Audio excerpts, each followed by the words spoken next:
count, cause I'm too up right now. Too up right now.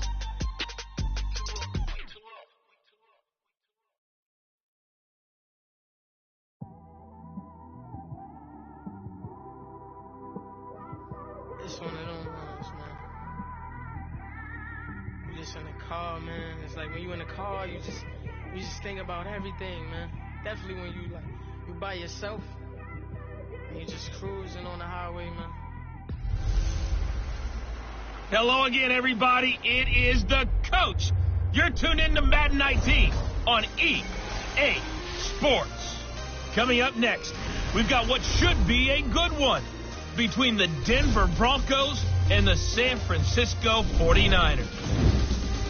With that, let's get you out to Silicon Valley, Levi Stadium in Santa Clara, as we welcome in our broadcast team, Brandon Godden and Charles Davis. All right, Coach. EA Sports coverage of the NFL brings us to the so-called Silicon Valley and Levi Stadium in Santa Clara. The scene a short time ago, this crowd, they loved their 49ers, and they were in full roar as their guys burst out of the locker room. And we're ready for football as the 49ers get set to do battle with the Denver Broncos. Brandon Gaudin with Charles Davis. And, Charles, we've got two teams here that finished at the bottom of the standings last year, but each really feels like they're ready to turn it around. And that's the nature of the NFL, that you have that optimism, because 14 of the last 15 years, we've seen at least one team go from the bottom of their division to winning their division. In fact, Philadelphia and Jacksonville both did it last year. That turned out pretty well for both of them. Here's James. And he'll bring it a few past the 20 to the 23-yard line. So here's the first drive now for the 49ers. And we get a glance here at their leader, the man who'll be calling the plays under center. And what I'm looking for from him today, the things every quarterback is looking to do: lead his team to a victory. Doesn't matter whether he's throwing it, running it, handing it off, however he has to do it, as well as exhibiting some leadership. That's what he's trying to accomplish.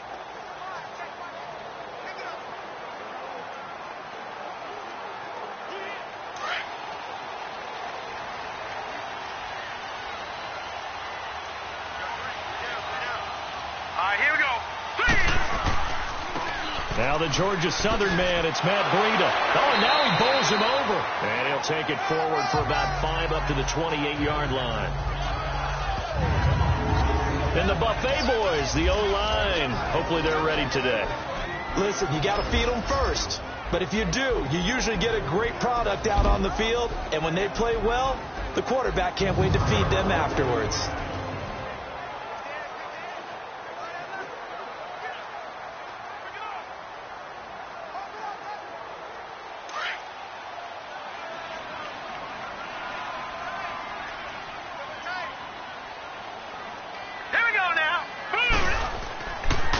They run with Breida. Space to maneuver at the 40. Almost unstoppable on the ground there, as that one is good for 39. That outside handoff to the left, that play has to warm the heart of an offensive line coach, because they controlled the left side where they were supposed to. They didn't allow anything to leak from the backside on the right side of the offensive line either. Well played. Yeah, and it created a big run.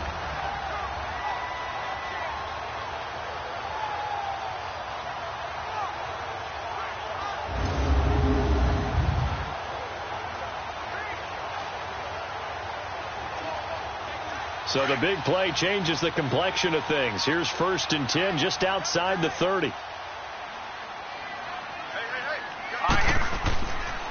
Now it's Breida.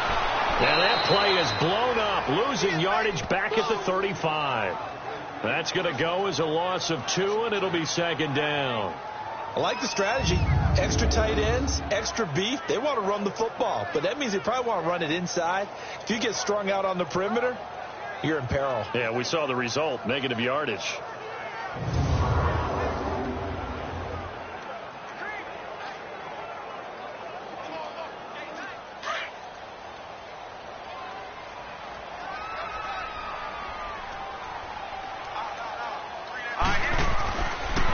Now they'll switch it up here and look to throw. And his throw is incomplete. Garrett Selleck, the tight end, was the target. And it's third down.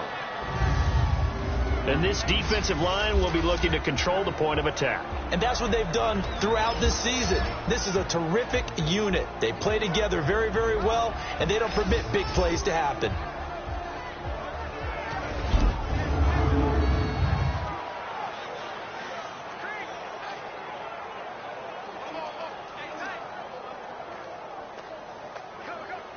An incomplete pass on that last play, and that means they'll need to come up with something here on third down.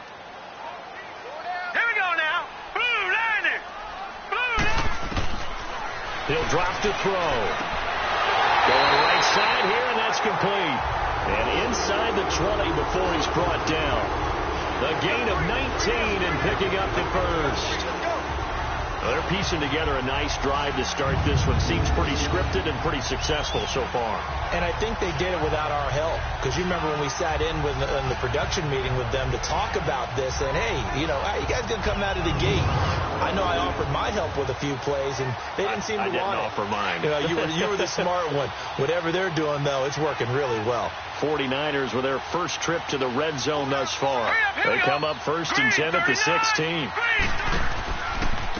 Here's Breida. And able to push his way forward here for a good little gain. Now we've got whistles and a timeout here. Yeah, it looks like we've got a 49er that's down on the field. While the training staff takes a peek, we'll take a break.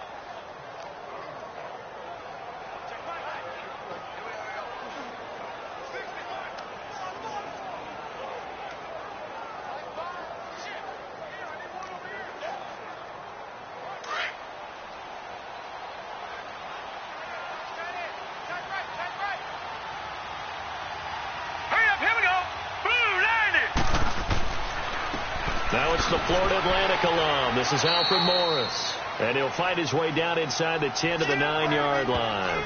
It'll be a pickup of a couple, and it leaves him with a 3rd and 3.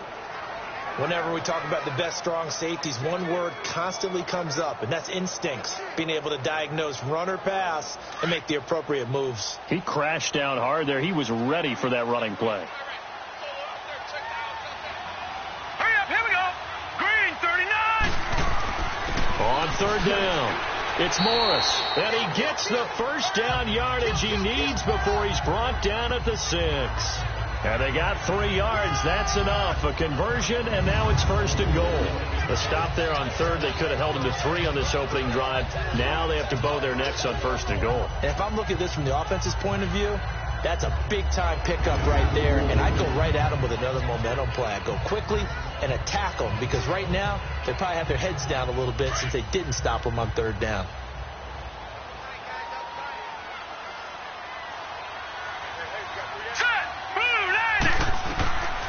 They'll look to throw. And that one's going to be over everybody in the back of the end zone. It's incomplete. The intended receiver, Marquise Goodwin. That'll bring up 2nd down. Quarterbacking 101. Never force the ball into double coverage, especially not this close to the goal line. The windows are so tight, you just don't want to force it in there because it could be tipped up and picked off. They come up here with another shot from the 6-yard line, and it's 2nd and goal now. He's going to get it running right. And he gets him a little bit closer. He takes it from the 6 inside the 5 to the 4.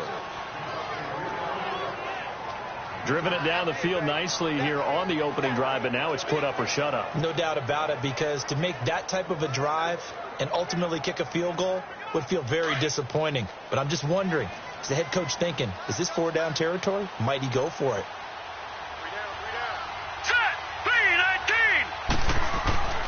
They'll look to throw on 3rd and goal. Looking for Garcon. He's got it. Touchdown 49ers. Pierre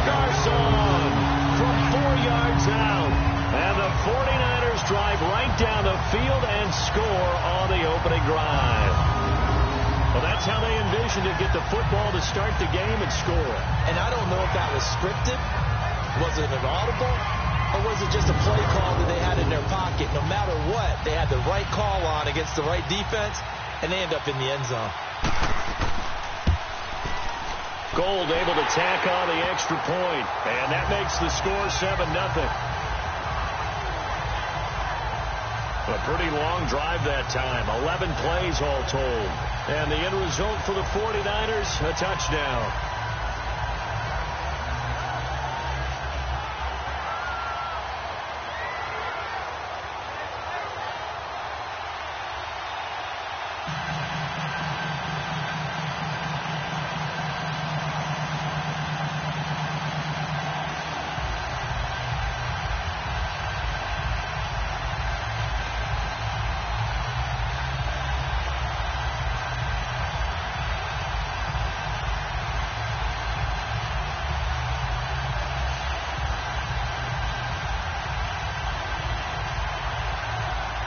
The punter Pinion now to kick this one away.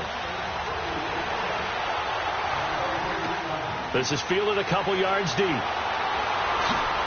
And all that work, but he stopped where he ultimately would have been had he simply taken a knee, and that's the 25-yard line. So here are the Broncos now for their opening drive. They'll be led out by their quarterback, born and raised in Brownwood, Texas, played his college ball at Houston. It's Case Keenum. At the 2018 draft, when the Broncos number came up at 5, plenty of chatter that they might take a quarterback right there. Remember, Josh Allen was still on the board. Josh Rosen was still on the board. But the Broncos made a commitment to Case Keenum in free agency, and they're living up to it. Did not take a quarterback in that slot. Going to ride with their new number 4, Case Keenum. Keenum going to lead the Broncos out now 1st and 10 at their 25-yard line. They'll run it now out of the gun. And he'll fight forward to about the 27-yard line. Malcolm Smith there for the stop. And the big boys up front in the trenches. What do you think of the O-line, Charles? I love them because this is a group that's so cohesive. They know what the man next to them is going to do at all times, and they operate as a terrific unit.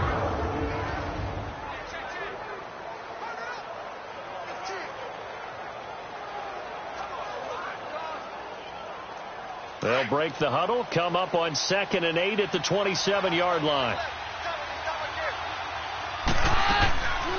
They'll run it now out of the gun. And that didn't fool anybody. He's going to be dropped in the backfield. It'll go as a loss of a yard, and it'll set up 3rd down. Anytime you call an inside running play, you just know there should be a lot of congestion there. You're counting on your offensive line to take control of the line of scrimmage. That didn't happen in this case, and that play got bottled up.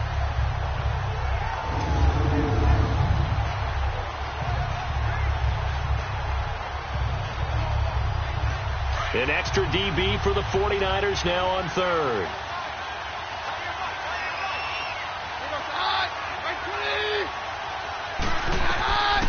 Working from the gun, Keenum. Throwing left side, it's complete. And he'll be taken down, but not before they work it across midfield. They give him 27 yards on the 3rd down conversion. Partner, it's a lot of fun watching the NFL now, isn't it? Because when the big fella runs routes, it used to be when we were kids, he'd run about 3 different routes, and that was it. Now he can run anything and catch the balls we just saw there. So from inside Niner territory now, this is 1st and 10 at the 48-yard line. Shotgun snap for Keenum. It's a short one here, complete to the tight end. And past the 35, he'll be dropped a yard or 2 shy of the 30.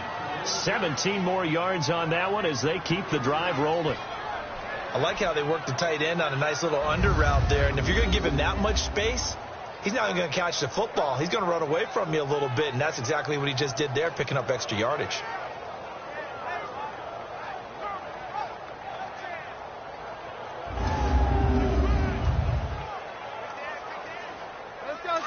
Line of scrimmage, the 31 now on 1st and 10.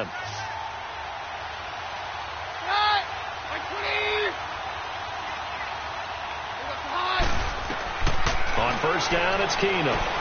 Sutton reeling it in on the left side. And inside the 20 before he's brought down. 12 more yards there and another 1st down.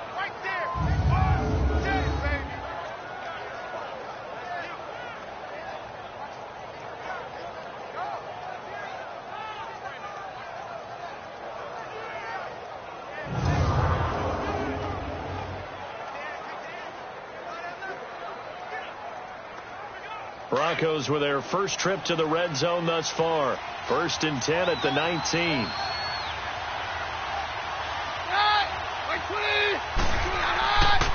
And they'll go with a ground attack here. And they work this near the 5. He'll be stopped at the 6. Another nice gain, 13 yards that time, and another 1st down. Lindsey, the undrafted free agent, had a great college career at Colorado, but what he did to start this season and the way he came out of the gate, really impressive. And sometimes guys just fit NFL teams where maybe you didn't see it coming. Because Phil Lindsey, as you mentioned, had an excellent college career at Colorado, but different question marks from different teams about size. Can he do this? Can he do that?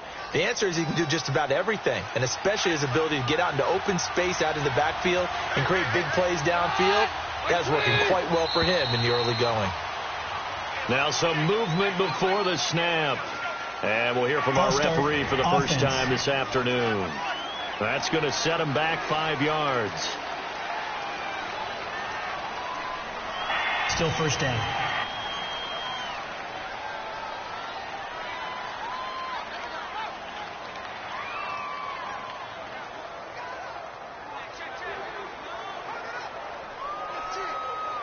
That false start knocks them back behind the 10 now as they'll try again. 1st and goal.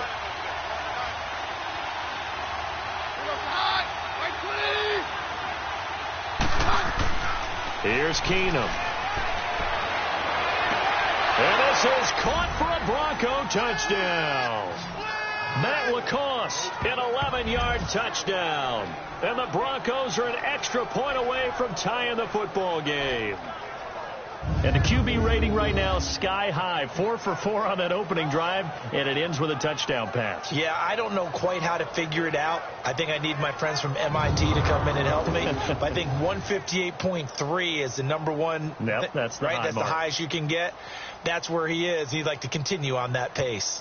And there's going to be a stoppage here. The booth wants to take another look at this potential touchdown.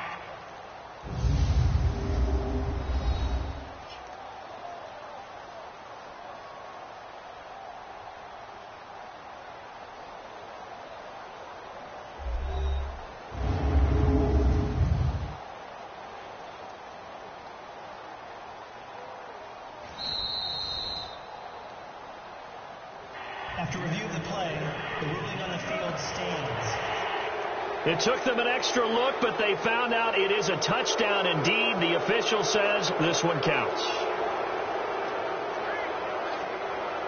On here, Brandon McManus for the point after.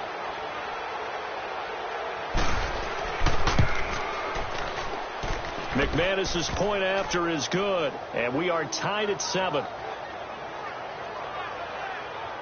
So that winds up a 7-play drive all told. And it culminates in a touchdown by the Broncos.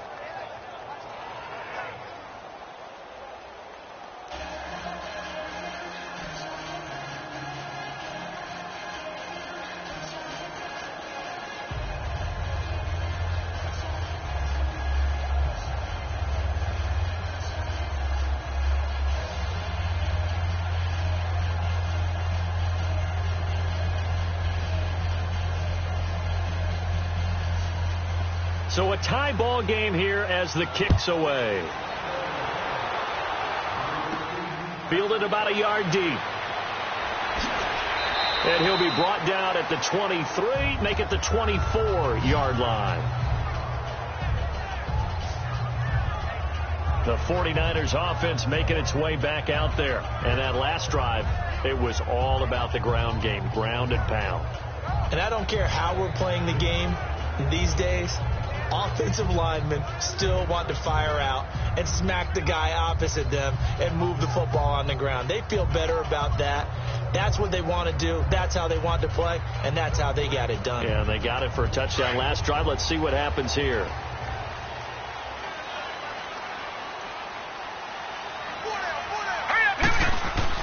They go play action here on first down.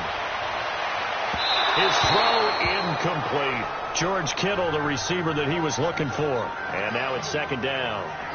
I know our vantage point might be a little bit better way up here, but that looked like an ill-advised throw to me. I didn't see anything open, and this play just didn't look right from the beginning. It did not. I thought he might get outside and just chuck it away. Dangerous pass, incomplete. From the 24, they'll go again on 2nd and 10. Here we go now. 3-19. This is Breida. Takes it to the 26, just a 1-yard gain.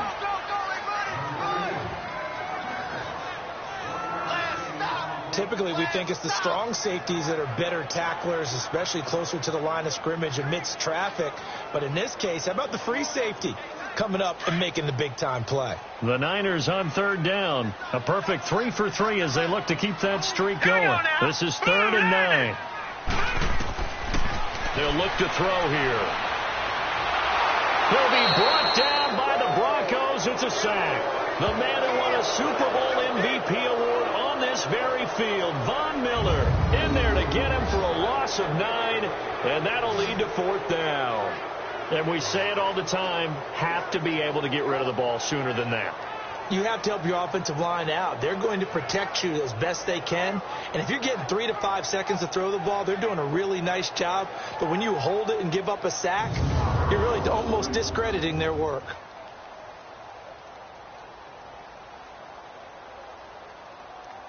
So on now is the Clemson man, Bradley Pinion, to punt this one away.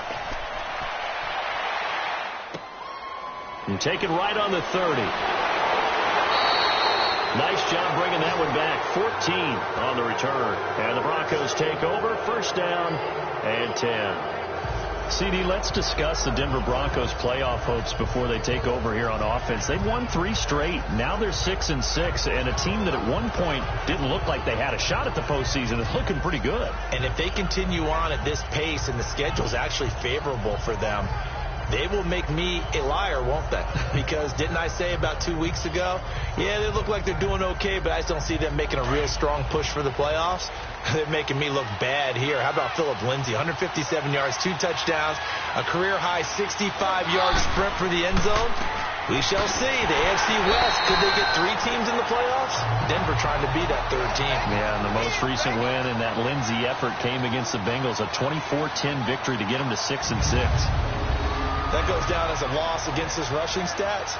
But really, should he have to absorb that one? He had no chance on that play before they overwhelmed him. Pretty much on top of him before he could take his first step.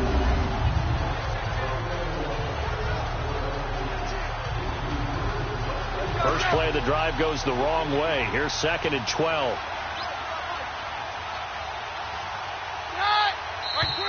And movement by one of the Broncos up front, and in comes the flag.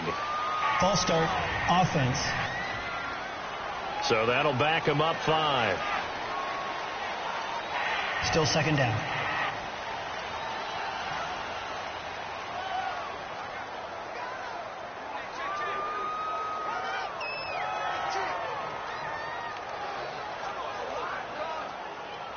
And that false start penalty certainly not helping their cause here. 2nd down and long.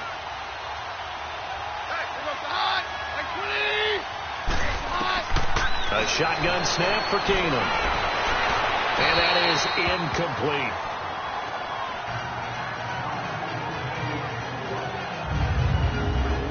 And the 49ers on the defensive side of the football. And when you make an investment in a position, defensive line is a great place to do it, and the 49ers have done exactly that. Solomon Thomas, 2017 draft. Eric Armstead, 2015. DeForest Buckner, 2016. They should be a formidable defensive front.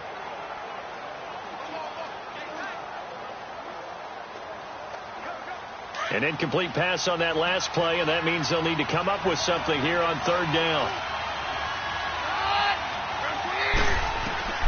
Out of the gun, Keenum. trying to lay one up deep.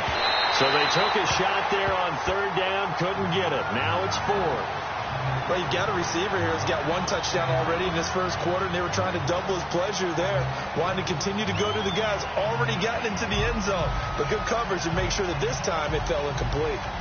The Broncos send out their punter now as the drive goes backwards, so he's on to punt it away.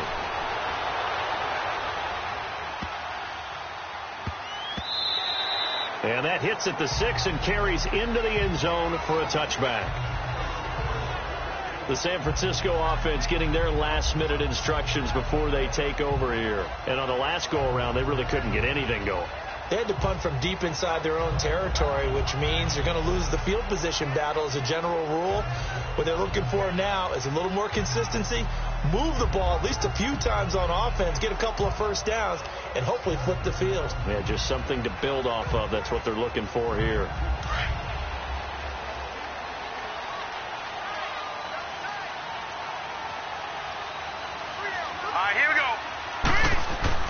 They'll start on the ground with Breida. And an alley to run. And he's taken down, but able to slip across the 35. That play going for 16 yards to start the drive. First down.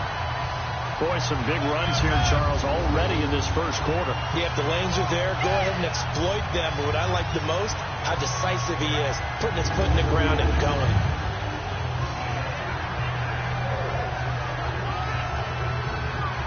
So from the 36 now, 1st and 10.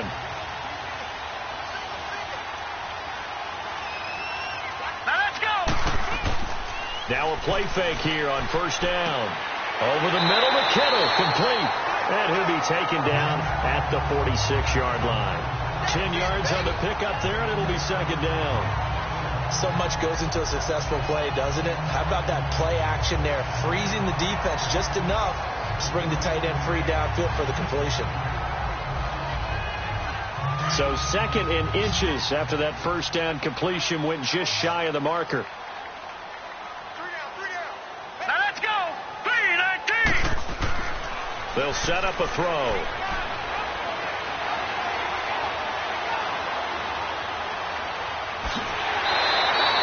It's another 10 yards on that one and another first down.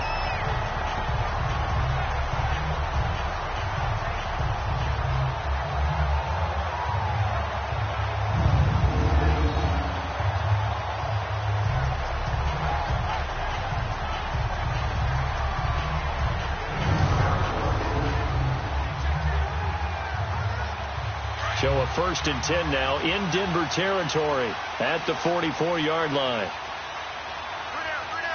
Now let's go.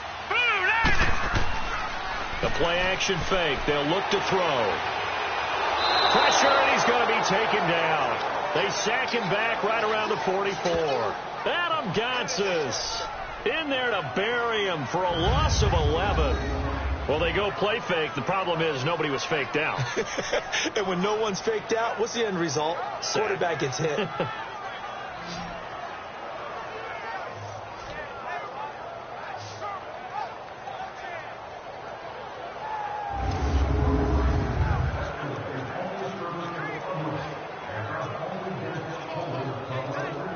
Well, they're in some hot water now. After that sack, it's 2nd and 21.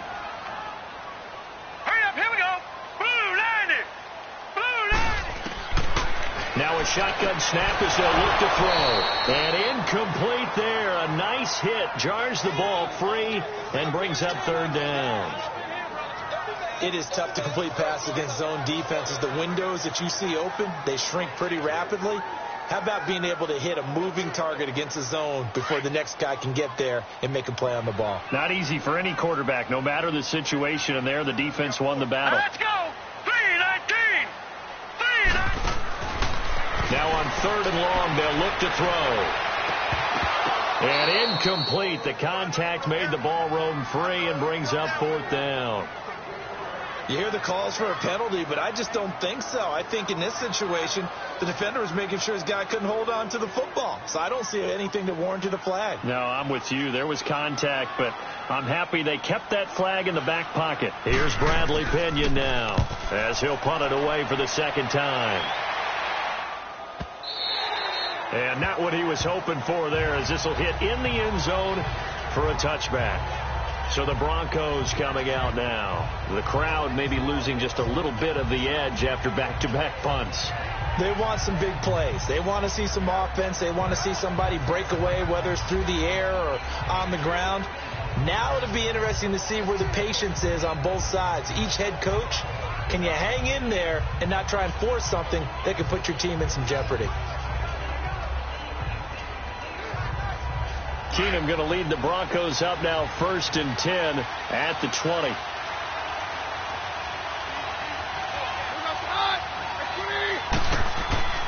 They'll run with Freeman here to begin the drive.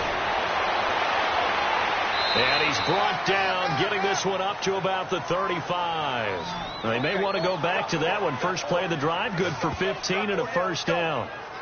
Tremendous blocking by the interior of the offensive line. They didn't just gash him there. They blasted a gaping hole for him to gallop through. I think if he comes back to the huddle, he better be giving them a whole lot of credit and thanking them for that much space to rumble.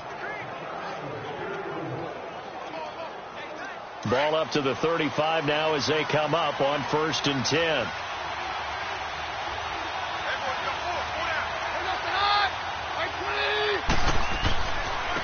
And they'll go on the ground. And he'll get this up to about the 40.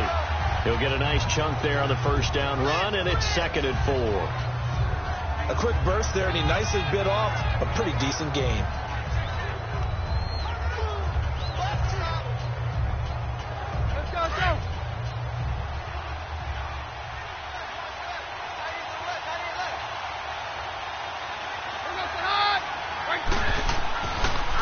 And on the ground they go with a running back. And forget about finding a lane. He barely had time to look up before he was planted in the backfield. They'll wind up losing 3 yards here. And that'll bring up a 3rd down. Doubling this guy has to be a priority before moving up to the next level, because the big fella, he just ate that one alive, just stuffed it. In fact, before the game, he was talking to us, and he's like, hey, these pants make me look fat. And we said, nah, man, you're just a whole lot of guy. He is at well over 300 pounds. He's a big man.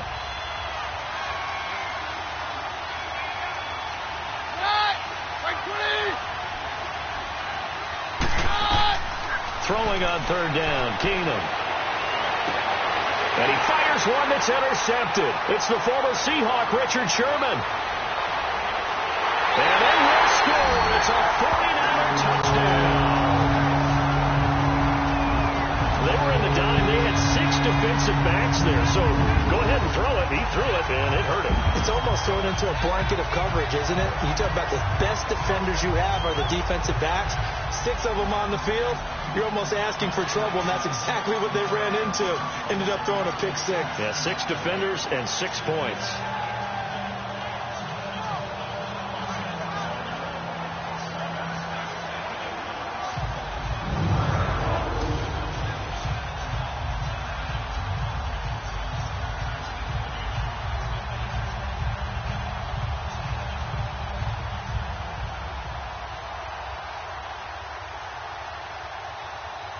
Now Gold for the extra point.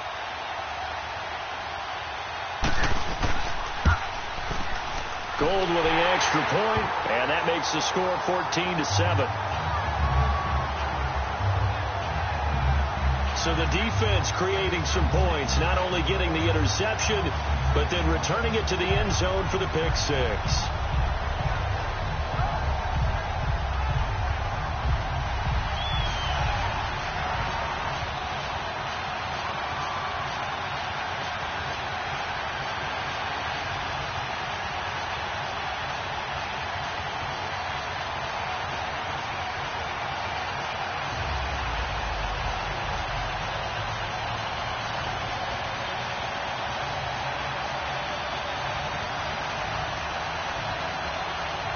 So they'll get another shot on offense following that pick-6.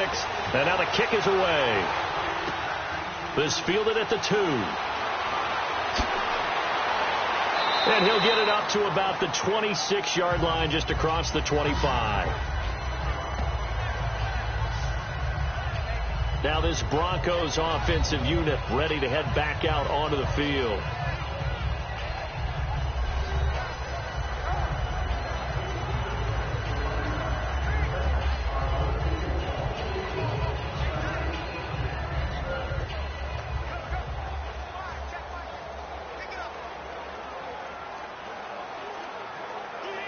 Keenum going to lead the Broncos up now 1st and 10 at their own 26.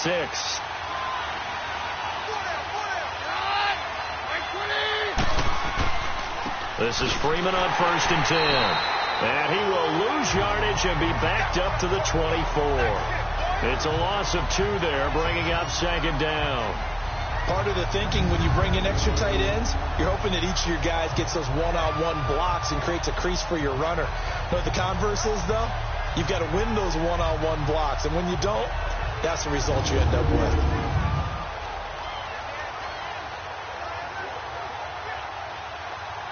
So the opening play of the drive goes backwards. Now they'll come up on 2nd and 12.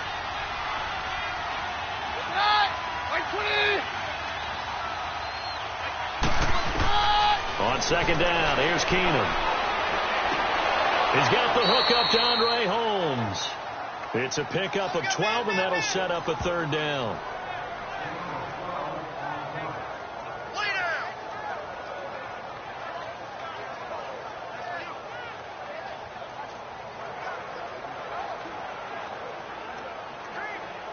The offense on 3rd down tonight, just 1 for 3 thus far. They're looking at 3rd and a few inches.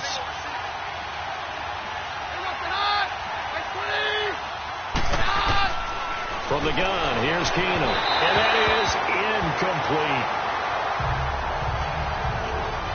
You absolutely have to have this early on, right? 3rd and short, they elect to throw for it, and that's normal NFL football. They're going to throw on 3rd and short, but you got to hit it, don't you? Yeah, in the first quarter, like you said, to set the tone, can't connect there. The Broncos send out their punter now as he's on to kick it away. This is taken at the 15.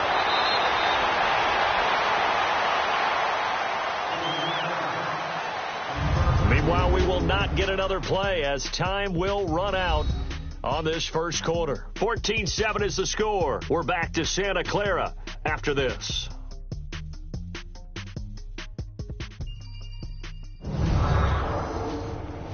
The NFL on EA Sports is presented by Snickers. You're not you and you're hungry. Snickers satisfies. Second quarter now. Brandon Gaudin, Charles Davis with you. It's the 49ers in control of the football as they take over following the punt with a 1st and 10.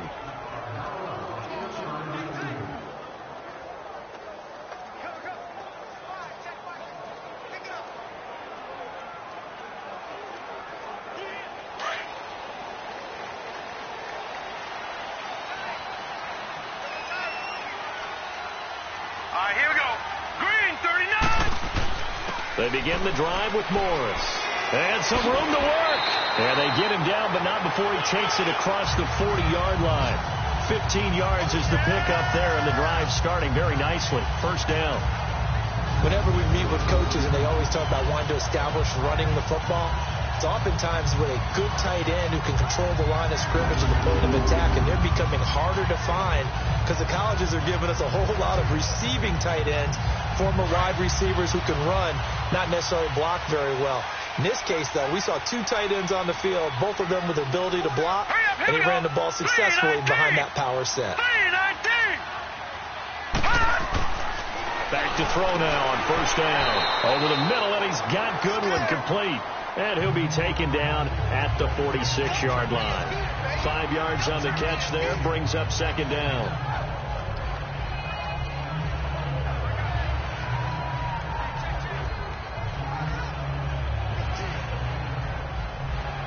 Second and 5 after the 5-yard completion on 1st down. Here we go now. And they'll go ground game here with the tailback. And he is met in his tracks behind the line of scrimmage. It's a loss of 2, now 3rd down. Every year I go to the combine and marvel at the speeds that linebackers are running nowadays. They run like DBs. And let's face it, they know how to finish plays too. Eyes up, head up, run right through them.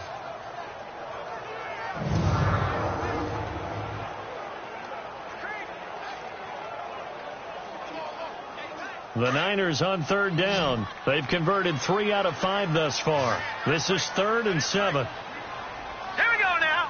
Green 39. Green 39. They're going to look to throw. And And this is going to be incomplete. Will Parks there in coverage to knock it away. When I watched that play, I thought about what my coaches had told me in the past. The biggest teaching point, get your head around. Locate the football so you can make a play on it while it's in the air. That's exactly what he did there. That was nice.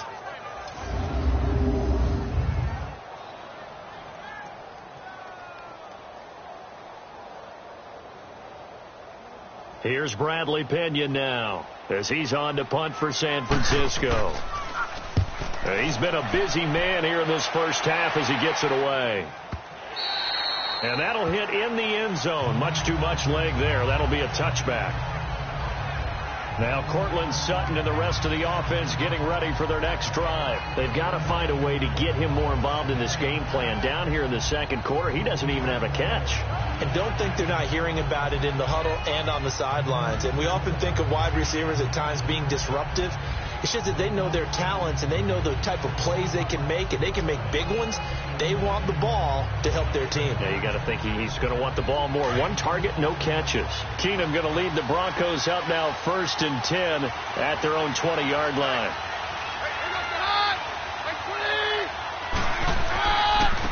And they'll try the ground game here with the running back. And up to the 35 before they're able to knock him down. They may want to go back to that one. First play of the drive, good for 15 and a first down. He's quite an eyeful, isn't he? Big, strong, physical guy. When he came out of school and when I looked at my draft board, I went back through my notes to see how I had him rated. The number 2 back on my board coming out of college. Why?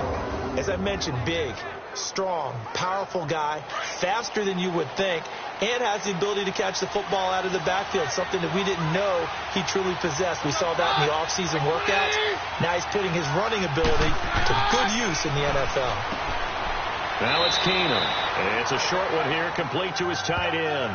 Give him 9 there on the first down completion.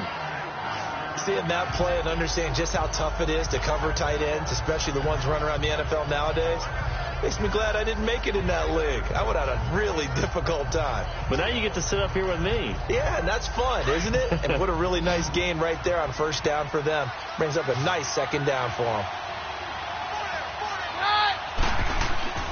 They'll fake the give. Now Keenum. Toward the center of the field, but it's incomplete.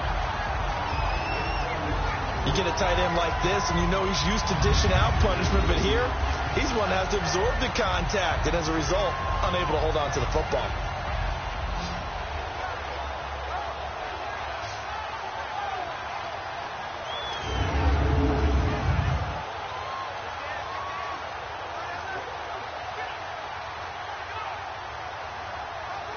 The Broncos on 3rd down. They've only converted once in 4 tries. They're up against a 3rd and 1 situation.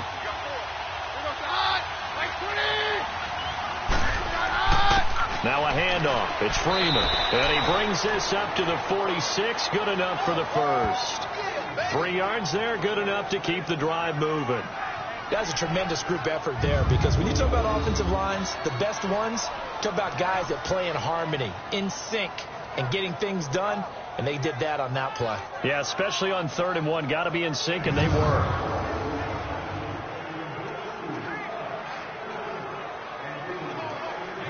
Couple of first downs to kick off the drive. Here's 1st and 10 up at the 46. Off the play fake, Keenum. And his throw here's incomplete. On that incompletion, since we're hitting the home stretch of the regular season here, wanted to talk about some of the sack leaders on the defensive side of the football. Not too many surprises, really, if you look at the top 7 or so. Aaron Donald, he's number 1 right now, 16 and a half sacks. That just tells you the greatness of Aaron Donald, that it's not a surprise to us that he leads in sacks. Yet he's mainly a defensive tackle. Usually those guys are not on the top of the leaderboard. It's usually defensive ends and outside linebackers. Some of the other names in there, of course, Von Miller. He's 2nd, and Chandler Jones right behind him. J.J. Watt, Jason Pierre-Paul, Myles Garrett, and Daniil Hunter also chasing that number. And he'll get it down to the 47 here. The reception good for 7. It's 3rd down. In so many ways, throwing the hitch route is actually one of the safer things an offense can do. get the ball out to the receiver as fast as possible, hope he's got man-to-man coverage, and hope that his athleticism wins on the perimeter. The Broncos on third down, 2 for 5 to this point. This time it's 3rd and 3. From the gun, it's Keenan. Well, they would have gotten a conversion if he could hold on. Instead, the drop means it'll be 4th down. Fair to say, hasn't been his best game throwing the football, but also not getting a lot of help out there either. Yeah, you nailed it pretty well, you know. He's got to throw it better, got to get more help. Obviously, one that should have been caught. They've got to find a way to bring those two elements together so they can make some progress in this one. The Broncos send out their punter now as he'll come on to kick this one away.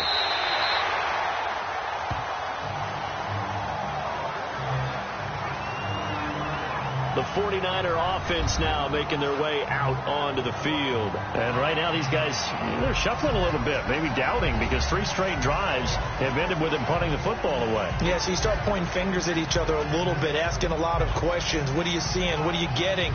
Maybe trying to narrow down your playbook a little bit and maybe get simpler rather than more complex in order to try and fashion together a drive.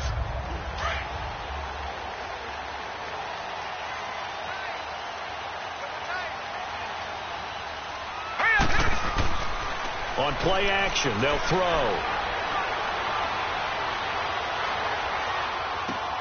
And a diving grab. I think he got that, yes. 15 yards is the pickup there, and the drive starting very nicely. 1st down. When you're a player of his stature, you don't just circle the games on your team's calendar. You circle the Pro Bowl? Without a doubt. That's a game that you just figure you're going to be in each and every year. And it's because of catches like that. That's why he goes.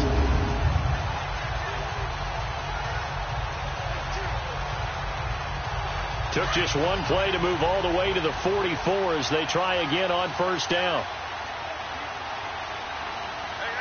Here we go now. 3-19. On 1st down, he'll drop to throw. That's to the right side, complete to Kittle. And he'll get it out to midfield. Looks like, yeah, they'll spot it right at midfield at the 50. A gain of 6 there on 1st.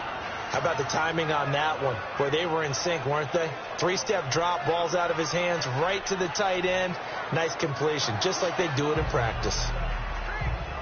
6 yards was the pickup on the last completion, so here's 2nd and 4. Hey. Now let's go. 3-19. They'll run it now out of the gun. And he'll take it down shy of the 45 at the 46. A gain of 4 that time as the drive continues. Yeah, they really needed to get something going, didn't they? They had punted on the last 2 possessions. The running game starting to come to the front for them, providing a nice pickup there to keep this drive going.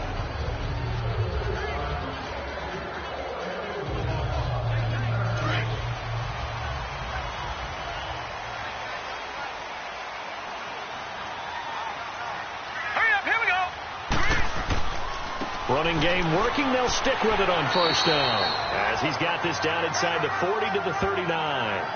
7 yards on the pickup there, and it'll leave him with a 2nd and 3. Well, no matter how they phrase it, staying on schedule, staying ahead of the sticks, whatever you want to call it, 7 yards on 1st down, that fits the bill.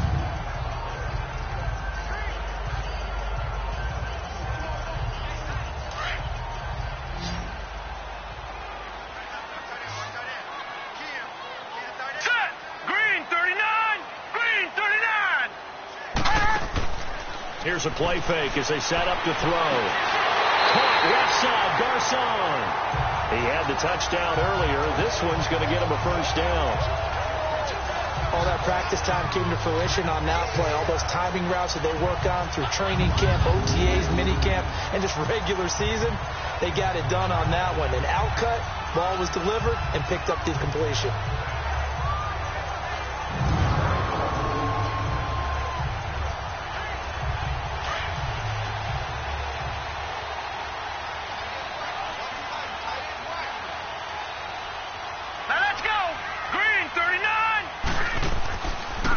Now they try the right side here. And he's going to fight his way forward here for a modest gain. Darian Stewart there to bring him down. That's a strong pickup right there on first down. And as this drive goes on, we're seeing an offensive line and running game imposing its will.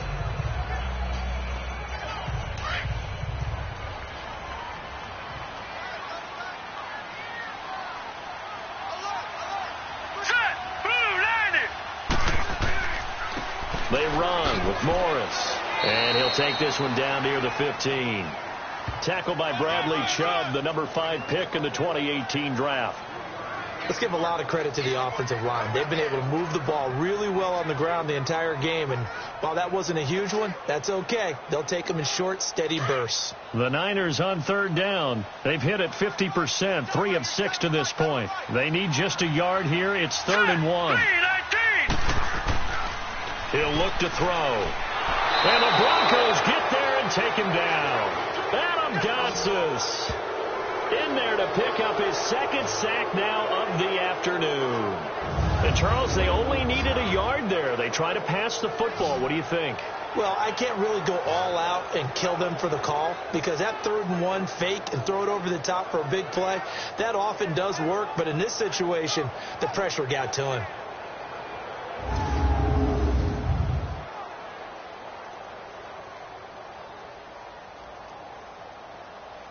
Robbie Gould on now to try the field goal. They'll spot it at the 30, so this is a 40-yard attempt.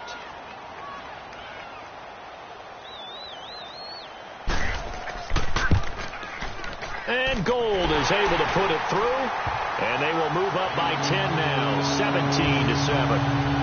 So the scoring drive encompasses 9 plays, and the net result, 3 points. Take your disappointment and put it aside. 9 plays.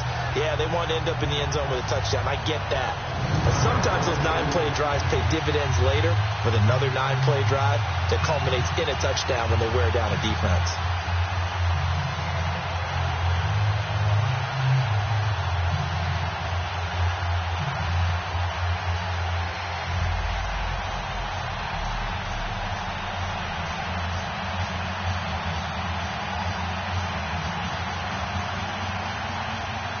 The punter Pinion now to kick this one away. This is fielded at the goal line. And a nice return sets him up pretty good here at the 30-yard line. The Broncos offense now gets ready to head back onto the field. And down on the scoreboard, certainly needing to avoid what happened on the last drive, punting the football. Sense of urgency has to take over for them here. They know the score. They know the situation. And by the way, the punter no longer exists for their offense. That's how they have to treat this drive. They need points. Big time. Keenum going to lead the Broncos up now 1st and 10 right at the 30.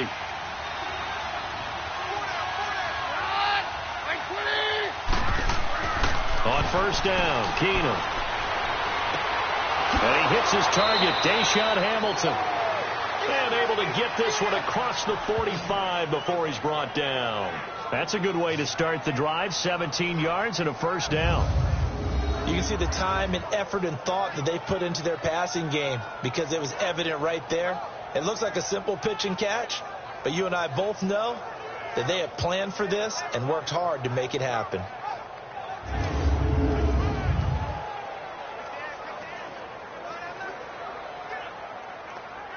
A big hitter to start the drive has him up near midfield here for 1st and 10.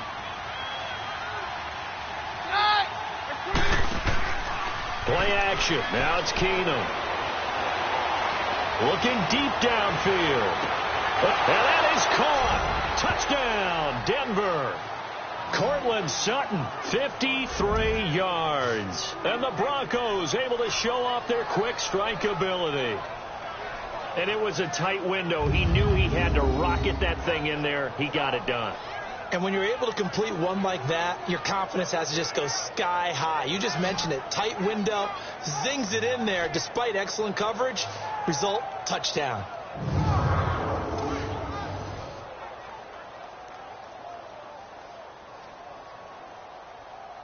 McManus now for the extra point.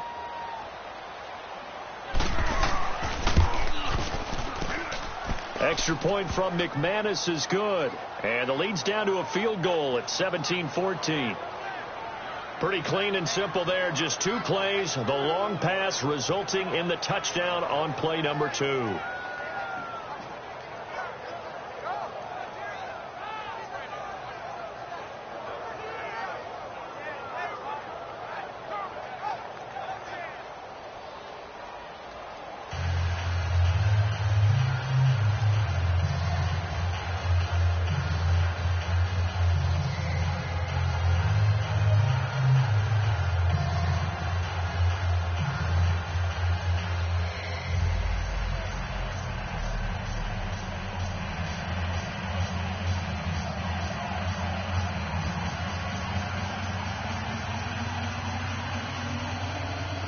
Now McManus on to kick this one off.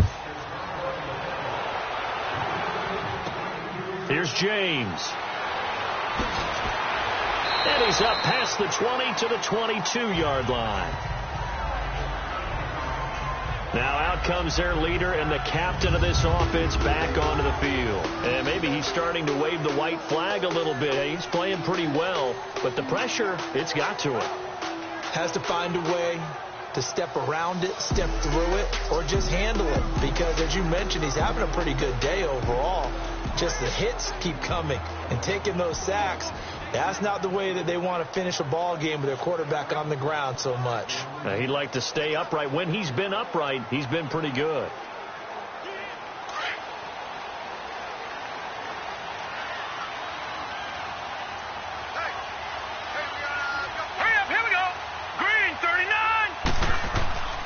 Now on first down, he'll drop to throw it.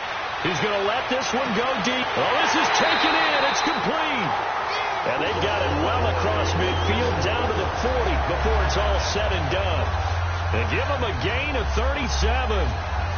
Now that play will end up on the highlights, and you'll see it all over the place. But what you won't see, the offensive line that bought the extra time, that allowed for the big completion downfield, those guys made that play possible.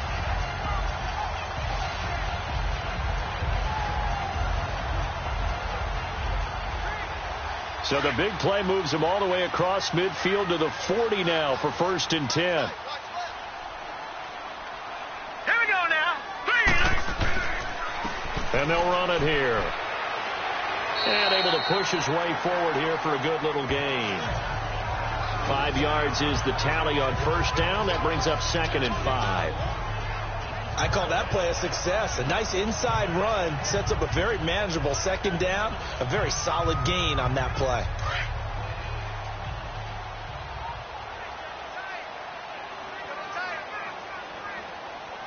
All right, here we go.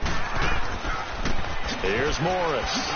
And he is met at the line of scrimmage, and he goes down right there. Bradley Roby, the quarterback, there to make the stop.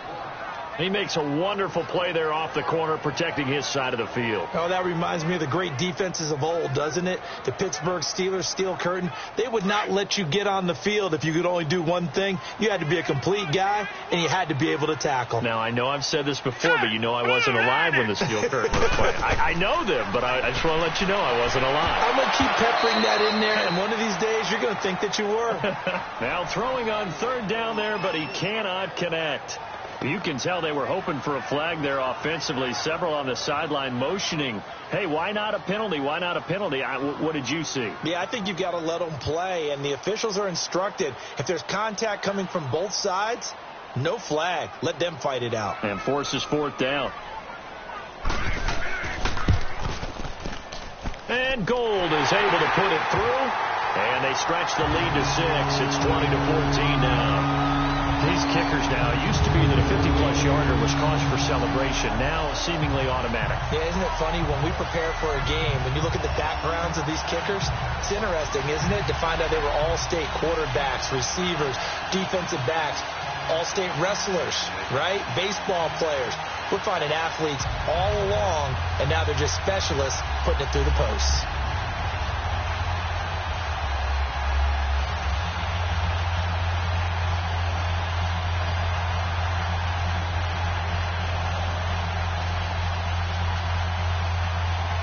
The punter Pinion now to kick this one away. This will be taken in at the 1. And he'll get it up past the 20 to the 22-yard line. Now Cortland Sutton and the rest of the offense getting ready for their next drive. He's been good so far to this point in the second quarter. Need to get him even more involved, maybe? I would agree with that. Definitely. Yeah, it's not even a question for me. The way he's playing, he's doing a nice job. Increase things. More touches, more opportunities. Maybe that can reverse things on the scoreboard for them. They'll try to ratchet things up then maybe here in the second quarter. Keenum going to lead the Broncos up now 1st and 10 at their own 22.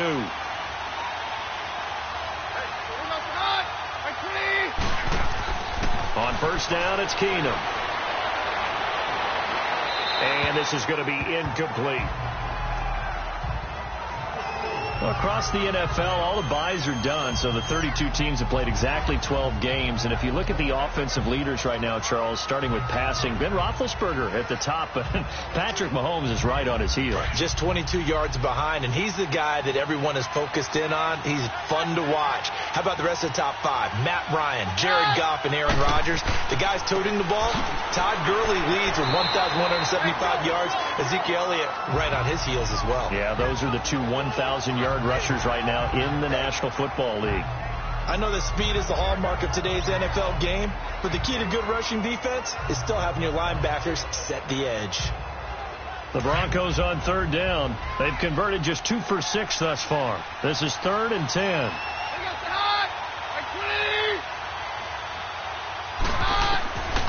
Shotgun snap for Keenum.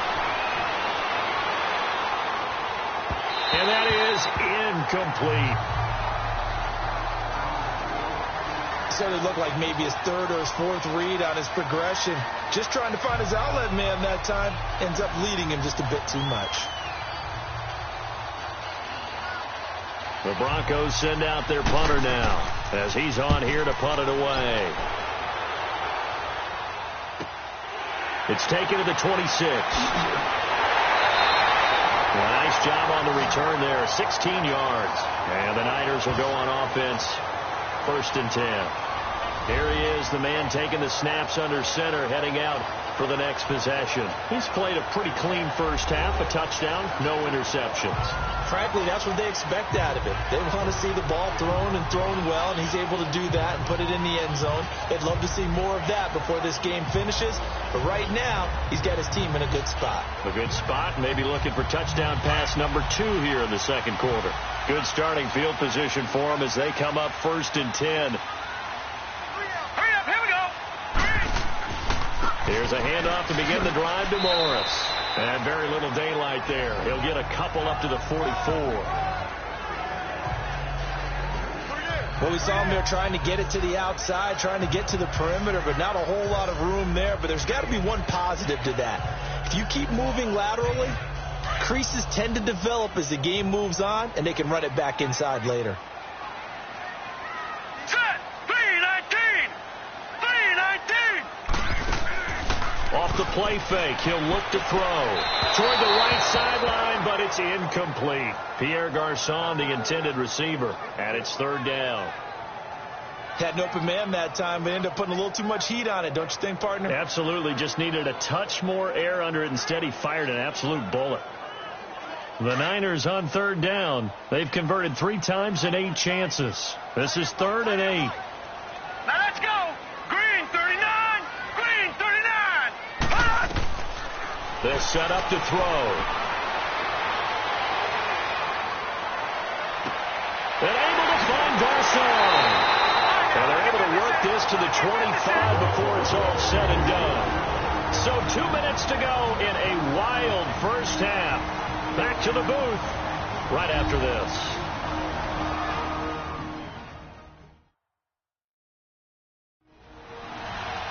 A reminder coming up here at halftime, we'll ship you off to Orlando. Jonathan Coachman will have first half highlights and analysis from a back and forth first half that we've seen.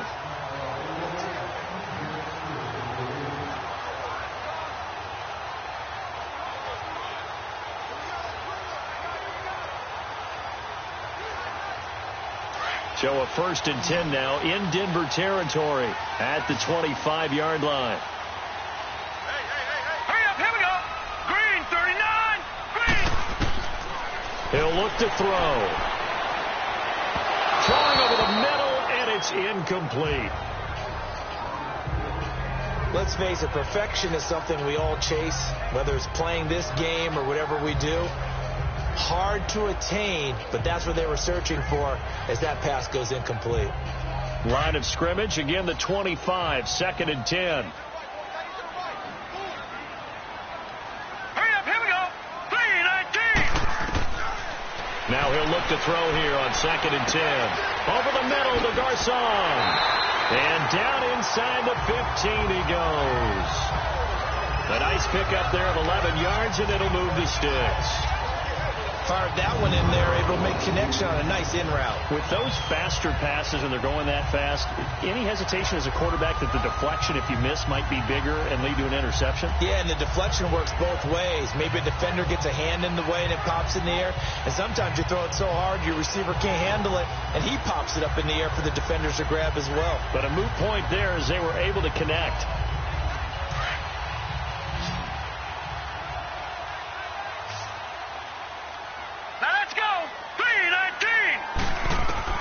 From the red zone now, they'll look to throw.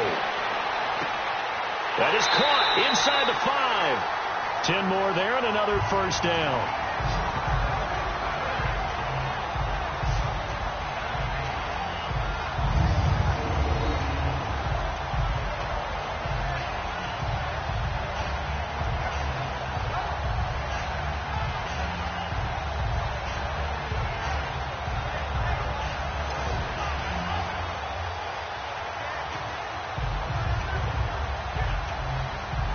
A chance to really cap off a big first half here as they come up on 1st and goal. Now let's go. Blue 90. Again, he'll drop to throw. Pass incomplete. It was Darian Stewart that time who was able to knock the pass away. It's always a battle. Who's going to win on 1st down, the offense or the defense? Let's face it, if you've got the ball, 4 yards or more on 1st down is what you're aiming for. They tried to throw for it there. Nice effort to knock that one away and bring up 2nd down.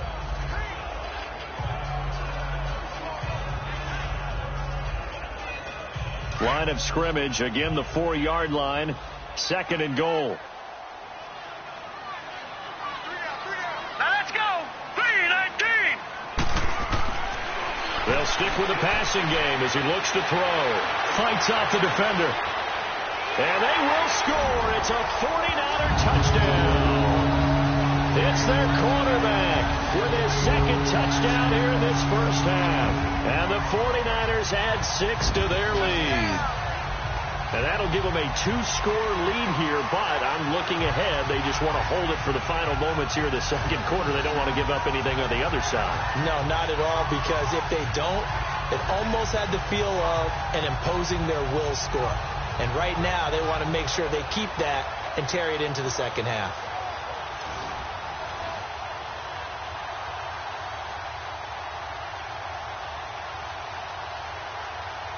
Gold to add the extra point. Gold able to tack on the extra point. And the lead now stands at 13. So that drive takes him down the field in 8 plays. And it results in a 4-yard touchdown run.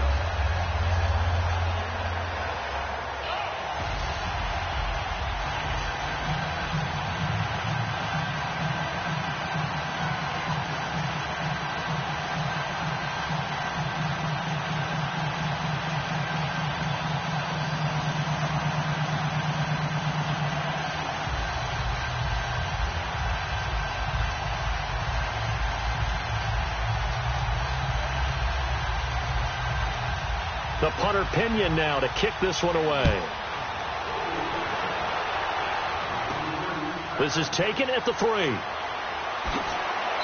not a bad return here. He gets it out to the 25-yard line. And coming out now, the Broncos. These guys had to punt their last possession, and that's become too familiar of a refrain. Too many of these drives just wound up going nowhere. But you know how in baseball, when the pitcher gets a base hit and he's on base, they bring his jacket out to him to keep him warm? A lot of times the punter goes to the sideline, puts on sweatpants or a wrap over his leg to keep it warm. He might need a massage from the trainer right now from all the work he's getting.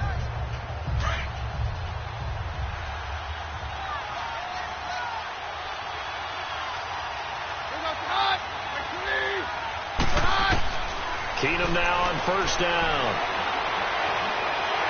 And down he goes. The 49ers get there.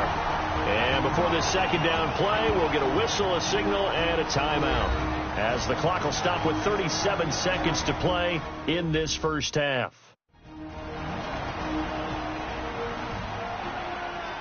And we're back. The offense had a chance to talk things over. We'll see what they come up with here on this next play.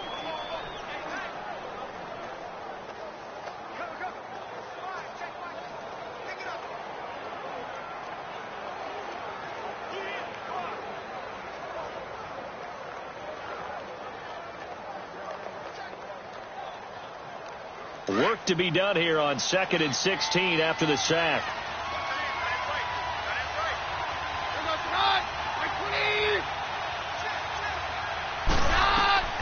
A shotgun snap for Keenum. Now he'll dump it underneath to his running back, complete. And now the 49ers signal for a timeout defensively, as they'll stop it with a little over 30 seconds to go in the first half of play. All right, so the timeout over and all 11 men back out onto the field for the defense.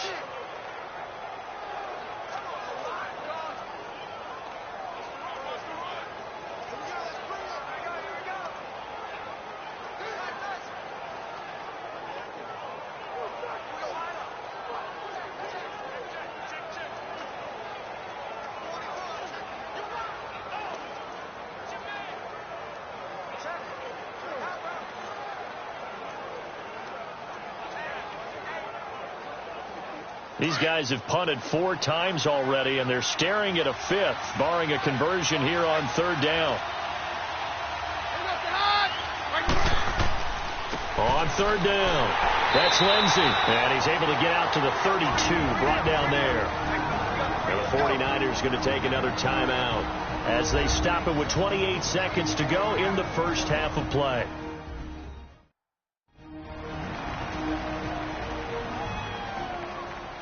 So the defense had a chance to catch their breath, and now they're back out and ready.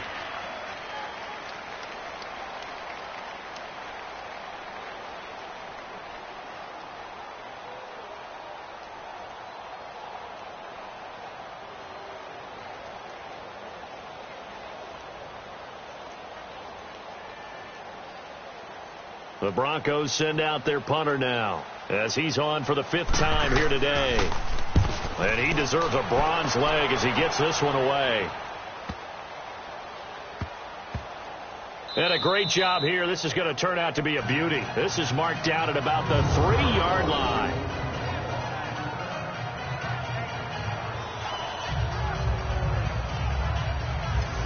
Out on the field now, here come the 49ers.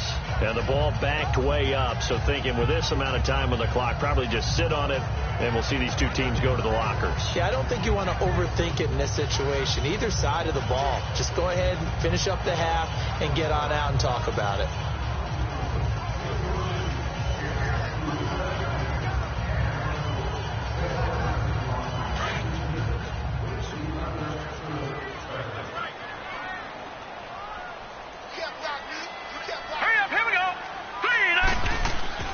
They'll begin the drive with Breida. And space opened up a bit. He's able to take this up past the 10. A nice run there, 9 yards, and it'll be 2nd down.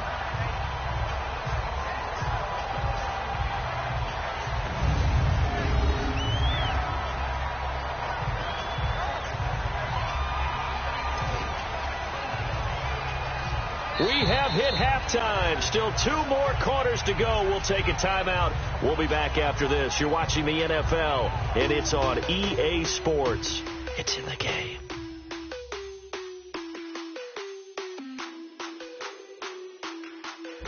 All right, Brandon, thanks very much. Welcome, everybody, to our abbreviated version of the EA Sports Halftime Report. Back and forth, we win in that first half. This has certainly been an entertaining one to watch thus far. So let's get right back out to it as we'll rejoin our commentators, Brandon Godden and Charles Davis.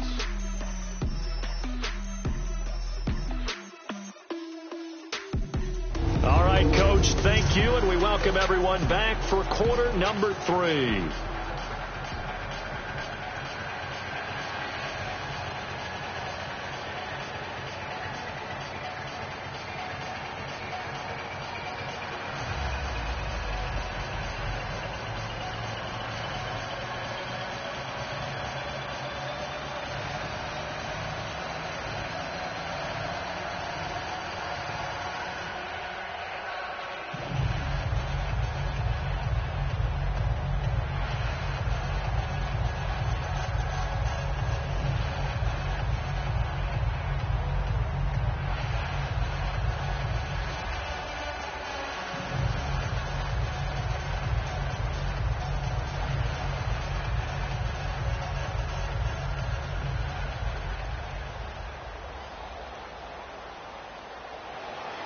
Both teams appear ready for the fight ahead, and we resume action here in quarter number 3. This is fielded at the goal line. And a good effort on the return there. Gets him across the 30 to the 33-yard line. Here comes the Broncos offensive unit here as they'll have it first to begin this third quarter. They have the ball here for the inaugural drive of the second half. Pretty big deficit, though. We'll see what adjustments were made in that locker room. And I never want to make something more important than it actually is, right? I don't want to create more hype than what is there. But this is I'm doing it, though. This is a really important drive. And we often talk about teams scripting plays to start a game. A lot of them script to start the second half, too. And they're scripting something that they expect to get them into the end zone and back into this game. We'll see if that script is a good one for them. Throw left side. It's reeled in by Hamilton. And to the 42-yard line here and brought down there. Give him 9 there on the first down completion. Nothing fancy on first down, but a very consistent type of a play. Hit that slant. A lot of people call it an extension of the running game, and it can be if that pass is completed, because you hit a guy on the run like that, he often can go for big yardage. Sets him up nicely for second down, staying ahead of schedule.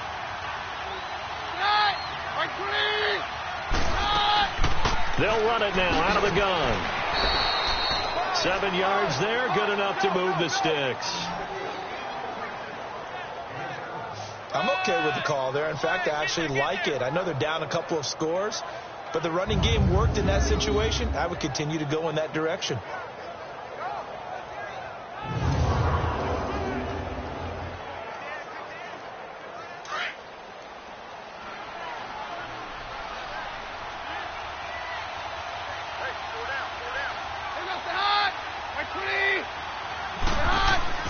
From the 50, it's Keenum. Oh, he's got a man wide open, complete. And he'll go down, but not before getting this inside the 30. A good pickup there, a 22.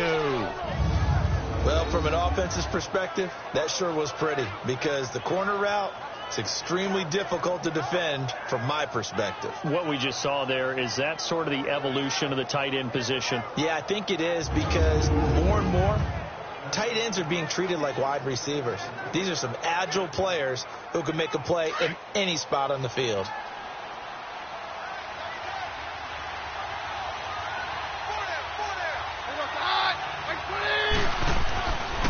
Freeman. And only able to muster a couple, down to about the 27. Well, they had that one sniffed out. Excellent run blitz. Stopped that one for a short gain. What makes a good run blitz a good run blitz? The ability to stay on task, to follow up your assignment, go to the gap you're supposed to cover, and not be deterred by anything else.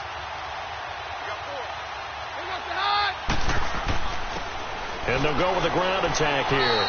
And he's going to fight his way forward here for a modest gain. 5 yards on the pickup, and it'll be third down. And there's a run to be happy with. Good, solid yardage. They'll take that anytime you hand the ball to a back.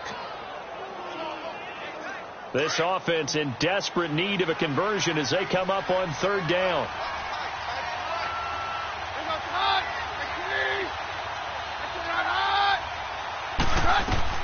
Keenum going to try and throw on third down. Over the middle, it's Holmes. And he'll have the first down, getting this one to the 14-yard line. And they just keep marching right along. First down on a pickup of 8 there. This drive, it's been a good mix. 3 passing plays, 3 runs, hitting on all 3 of those passes, and the last one putting him in the red zone. So wouldn't you think play action right here? Because you've got the ability and had the ability to run it in, throw it, go play action, and take your shot at the end zone.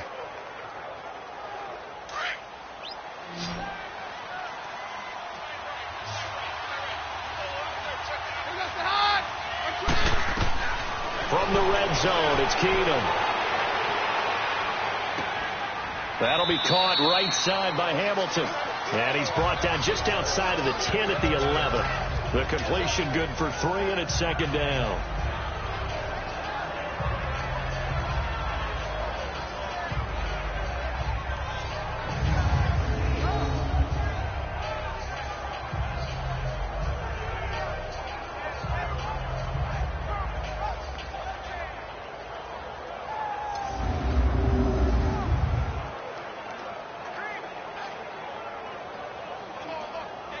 That first down completion only netted him 3.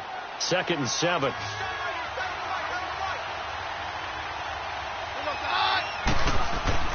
To throw is Keenum. Able to get away. He gets away from one. And he floats one there, incomplete. Love his pocket awareness, able to slip out of the sack. But once you take your eyes off the receivers, once your eyes come down and you see the rush, hard to get back downfield and find an open target. Fortunate, that one just wound up as an incomplete pass.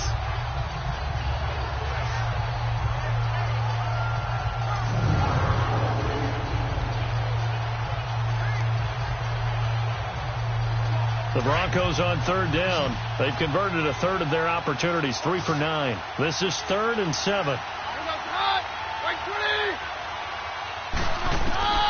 Again, it's Keenum. And probably the wise decision there. No one open. He just throws it away. And that keeps the field goal on the table as it's 4th down. What's the old adage? Be quick, but don't hurry. Well, that went right out the window there. He was hurried, harassed. That ball had to be gotten rid of. Otherwise, he was going to get sacked. So on 4th down, on comes Brandon McManus and the field goal unit for the Broncos. And McManus able to put it through. And high fives for that one as that drive ends in 3. So they put together a good little drive there, but ultimately stalling out in the red zone. Yeah, I know a lot of people look at it as a little bit of a negative. They didn't get 6 points out of it, right? Didn't get the touchdown. But that's actually okay. They got 3 points, able to give their defense a little bit of rest, let them settle down over there. So all in all, to me, that's a good drive.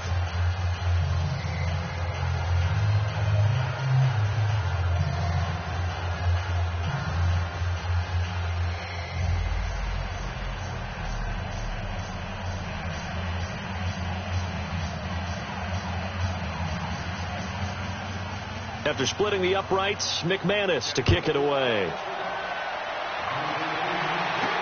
This is fielded at the goal line. And not a bad return here. He gets it out to the 25-yard line. Here's a look at the 49ers offense as they make their way out for their first possession of the second half.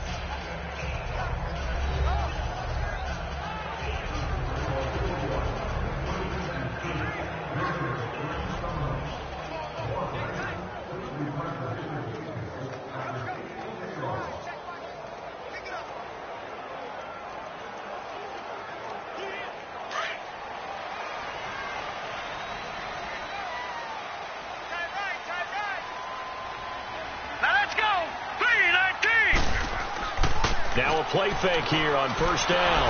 Rush coming, and he's taken down. Brandon, more often than not, you'd say they've had his number, and we can count them up so far. 1, 2, 3, 4 sacks given up. But guess what? He's still been able to make some plays, and right now they have a lead.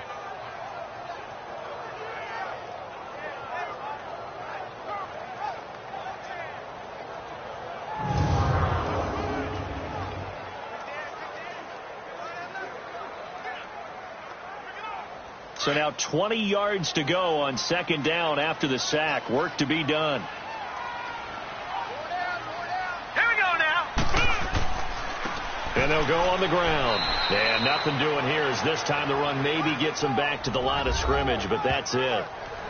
No gain on the play this time, and it'll be a 3rd and long situation coming up.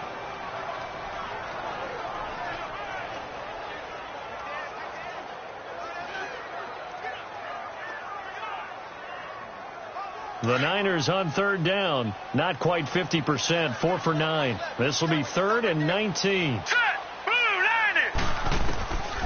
They'll set up a throw. Over the middle, and he's got Goodwin complete. And mark him down way up close to the 40 at the 39. A pickup of 24 on the 3rd down conversion.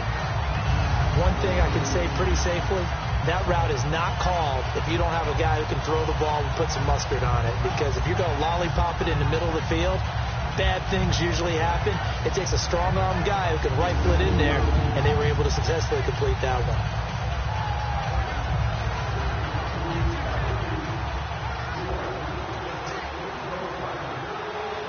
So from the 39 now, they'll come up on a 1st and 10.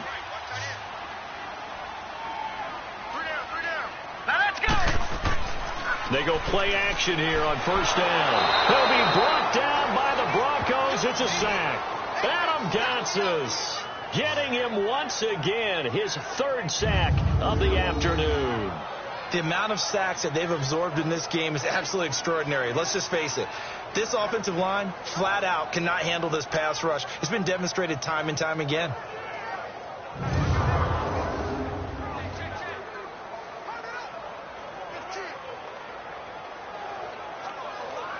And the job becomes twice as difficult now. After the sack, it's 2nd and 20. Now let's go. From the shotgun, he'll look to throw. Oh, going deep here for Taylor. So the long attempt falls innocently to the ground, and it brings up 3rd. Now, you got a young quarterback. Maybe that's just an example of a growing pain for him. I think you're right about that, because when the game starts to move fast and it moves quickly on him, a lot of times they fall back on what they know best, their arm. He's slinging it on this one. Had a wide open target, but didn't have the proper footwork to increase his accuracy. 39. Now on 3rd and long, they'll look to throw. To the right side, complete to Taylor. And he'll get up near the 45. They'll spot it at the 44. It's a 15-yard pickup, but it'll lead to a 4th down. I don't know how many times, not just in my playing career, but you and I working together, have we ever heard a coach say, I just don't have that play on my call sheet? And that's really what we had here. That was a big hole they were trying to get out of. Yeah, big gain, still a ways to go, though. Now this is going to carry well into the end zone for a touchback.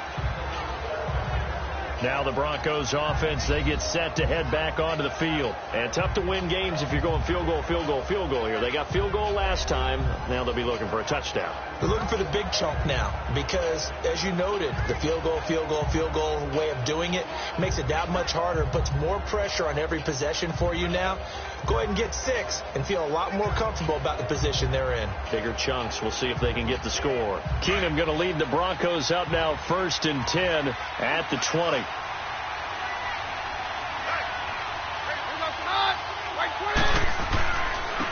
And on the ground they go with a running back. And he's got it past the 30 before he's hit and dropped. The drive starting with a 1st down, 11 yards on that pickup. It's really come into vogue to talk about the different gaps that the defense tries to attack in an offensive line. And most of the time we're talking about blitzes. How many times have you heard double A-gap blitz? Well, where is the A-gap? It's the space between the center and the guards, either side. So when you're having a double A-gap blitz, that's 2 guys coming through that gap. In this situation, though, that A-gap wasn't open for the defense to exploit. The offensive line took care of it, protected it, and moved the defensive guys out of the way to allow for that nice run. And they'll get it up just short of the 45 at the 44. That one good for 13 and a Denver 1st down. That's another nice run, and I have to tell you, some of the coaches that I played for, their philosophies were always different when they see a guy running the ball well. Some of them wanted to immediately go to play action and throw it now because it's wide open. While other coaches said, you know something? Until they stop him, that big boy's going to keep getting the football. And that might be the direction that they're going to go right now. Back-to-back good plays have them on the move on first down.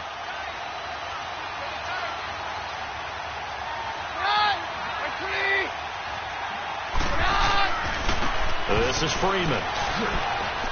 And he's got this one across midfield into 49er territory. A good run there on first down, and it'll leave them with a 2nd and 2. That was a good run, and it got to the second level. And what I mean by that is that's where the linebackers usually play. First level being the defensive front, last level being the secondary. But the strong safety position ended up making the tackle. And oftentimes we call them a hybrid. Combination defensive back, combination linebacker. We saw the linebacker make the stop.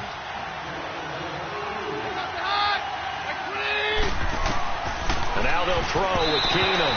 Looking middle, and it's incomplete. Well, too much oomph, too much mustard there on that pass. They really turned it loose, didn't they? Really cut loose with that one. Sharp, strong. Didn't lead to a completion, though. Made it very difficult.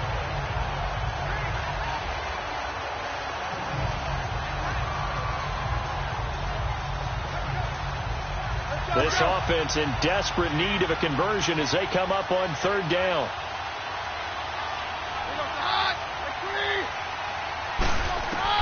Looking to throw on 3rd and 2. Keenum. And he finds Hamilton. That's complete. And they'll get him down as he's inside the 40. Give him 10 yards there as this offense is on a roll. This drive continues to plunge forward. Got to say, I was a little surprised to see him, Charles, come out in the shotgun on 3rd and less than a yard. Yeah, but the way the NFL is nowadays, we hardly ever see anyone really run for it on short yardage. So they're going to throw the football more times than not. That was a nice, easy rhythm throw right there, and they pick up the first down. Keenum now, a perfect 8 for 8 to start the second half. Not bad. 1st and 10.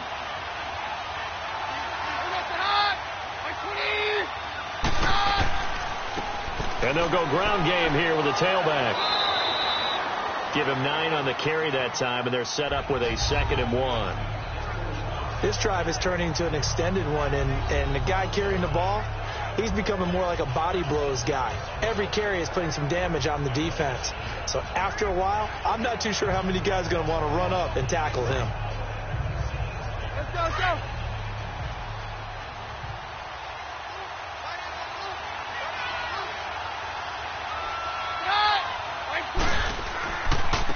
And they'll try the ground game here with the running back. And he'll be brought down at the 21, just shy of the 20 in the red zone. They get 9 out of that one, and as a result, the drive continues. I hope we give enough respect to the big guys up front because they have been getting it done on this drive. The holes have been large, and they've been barreling through them, picking up first downs.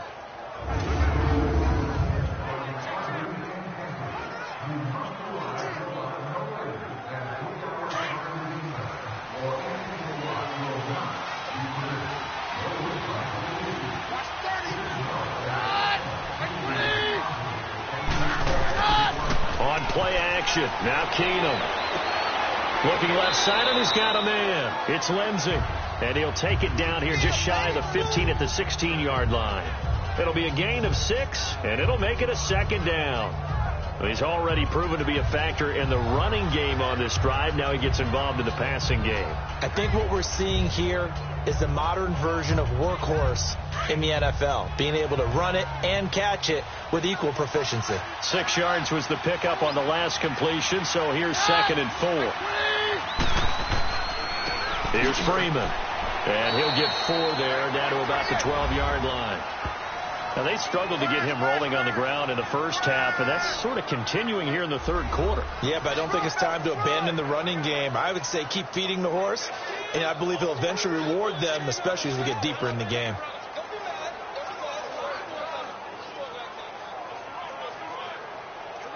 Ninth play coming up here on this drive. This is 3rd and a yard.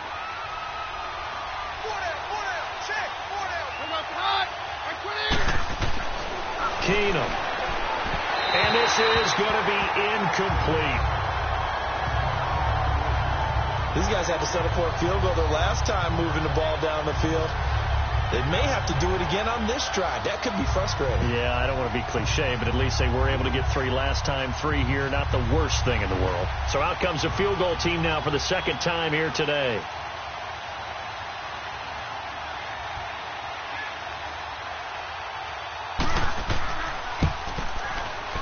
And McManus able to put it through, and the drive will wind up yielding 3. So the field goal there caps what winds up to be an 11-play drive. Well, partner, that's a lot of offense to run there to only get 3 points. So I just wonder, are they going to recycle those plays because they were successful in getting 3? Or do you go to another section of the playbook trying to find ones that get you into the end zone and get you 6?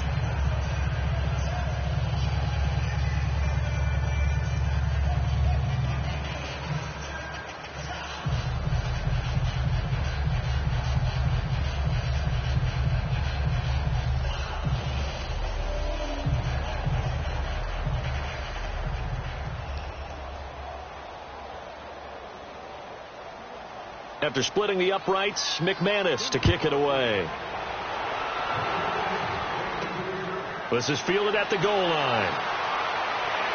And not a bad return here. He gets it out to the 25-yard line. Getting set to go again as we look at the back, heading onto the field again. And we have seen a decline in the numbers. Where does the fault lie? Just him? Maybe the guys up front? Combination? Well, as you and I both know, it's almost always a collective deal. But in this case, I think maybe the offensive line got a little overconfident. They had blocked so well in the first half, picked up on what the defense was doing.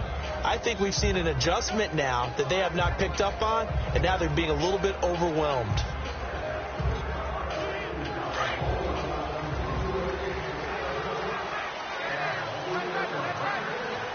Hurry up, here we go. 3:19. They'll try and start this drive in the air. Over the middle, and it's incomplete. Brandon Marshall, the linebacker, able to make the play defensively. Quick look ahead to Week 14 and what's on tap. A couple of good games, at least historically. Pittsburgh and Oakland and Philly and Dallas. And all of a sudden, I'm 8 years old again. Because Pittsburgh and Oakland, when I hear those names, I'm thinking, who's going to win and represent the AFC in the Super Bowl? That's what it felt like when I was growing up. How about the one that's got flexed in? The Rams and Bears playing in Soldier Field on Sunday night. Yeah, that'll be good. And then Vikings-Seahawks on Monday night. So 2 great ones to finish off the weekend. Yeah, these teams are fighting for wild card spots and, of course, maybe even a division title or 2. And he's able to plow forward up to about the 29, just shy of the 30. Give him 4 on the ground there. They're now left with 3rd and 6. That second down play call was not to pick up the first down. It was to accomplish what they did, to get them into a manageable 3rd down, because they had incompletion on first down, so they were behind the sticks, so to speak. They needed to make up some ground, and they did. Hurry up, here we go. Blue 90. Blue 90. Looking to throw. Deep ball for Goodwin. Into double coverage, and it's intercepted. Picked off by the corner, Tremaine Brock. And he will take this all the way up past the 40-yard line. Oh, man, Brandon, not a real good throw that time. It looked like he tried to put a little too much air under this one, and it turned into a floater. And defensively, this is a dream. He could have fair caught that one. That was way too easy.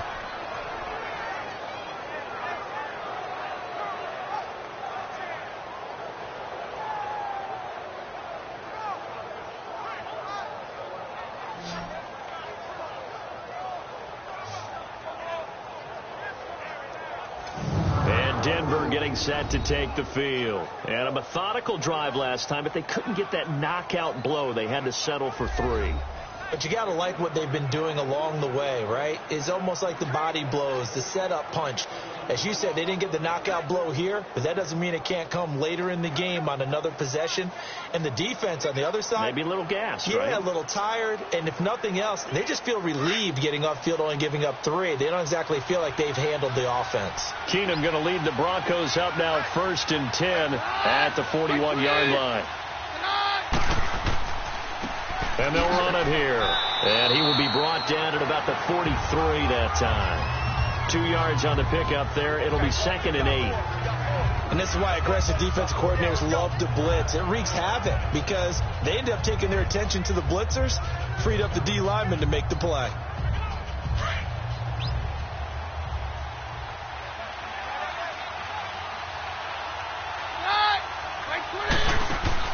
Here's Keenum now on second down.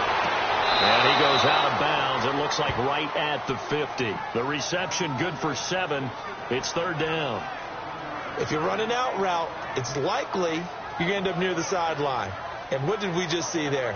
Toe tap. You got it. The benefits of practice. Toe tapping, foot dragging, picking it up, and making sure it was a catch. So here, the men in charge are going to be looking at whether or not the receiver had possession of the ball as he went out of bounds. And they have to make sure that the receiver got both feet down in bounds as well.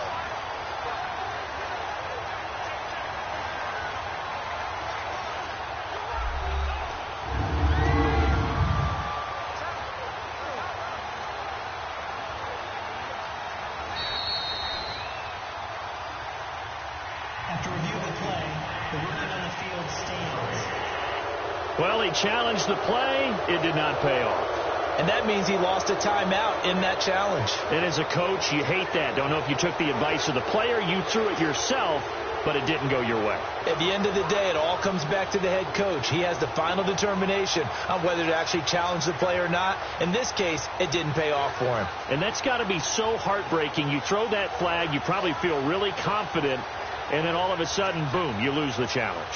Yeah, when you take a look at it, you're throwing that flag because you believe you're going to be right. And when it comes back the other way, you have to regroup.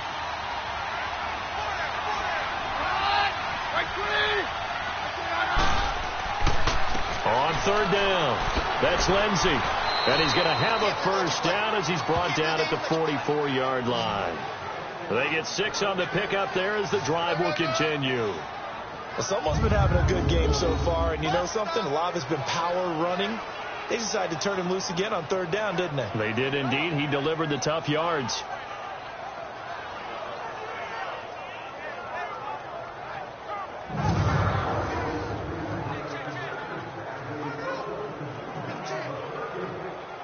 Let's go.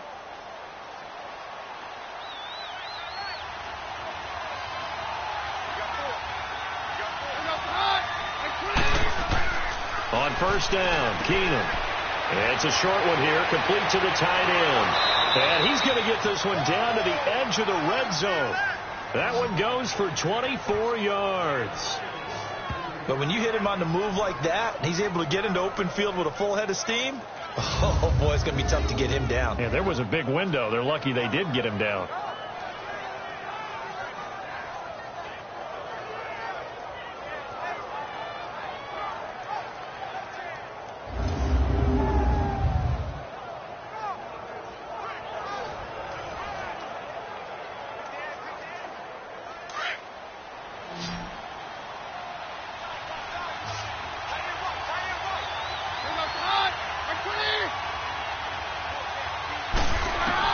From the red zone now, Keenum throwing the out route incomplete. That's Holmes.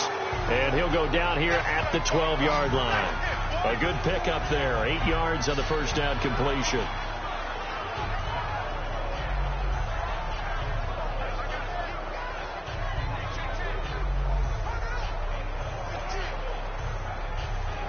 Facing a 2nd and 2 after that last catch, good for 8 yards.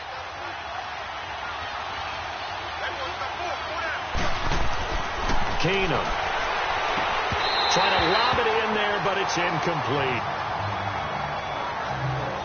Granted, it looked like he had his hands on it for a moment, but let's face it, that was going to be a tough catch all the way because of the presence of the defense right there as he was trying to haul it in. Yeah, nice job to force the incompletion.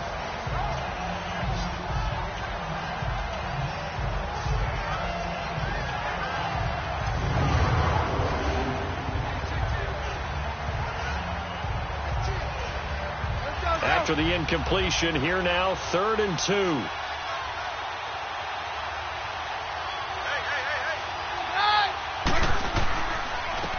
And they'll go with a ground attack here. And he's going to be stopped here for no gain. And that's going to take us to the end of the 3rd quarter of play. 3 quarters in the books.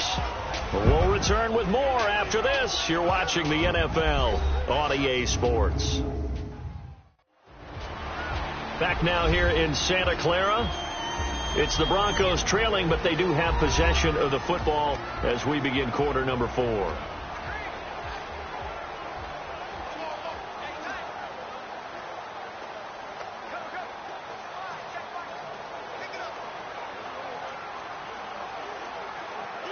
One score down. Here we go.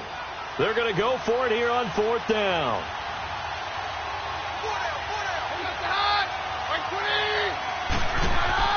They'll try and run forward Janovich. And he is not going anywhere. They stop him for no gain. Vance Joseph can hardly bear to watch.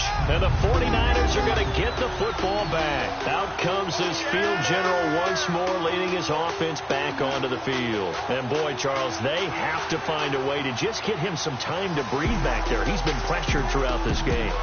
And I'll bet in his mind he's thinking the focus shouldn't be on how many times I've gone down. It's where is it happening? Where are the breakdowns up front? They'll never say it publicly because good leaders don't do that. But they've got to figure out what's happening in the offensive line to keep people away from him so he actually has a chance to throw the football, because so far that has not been the case. 5 full sacks against him.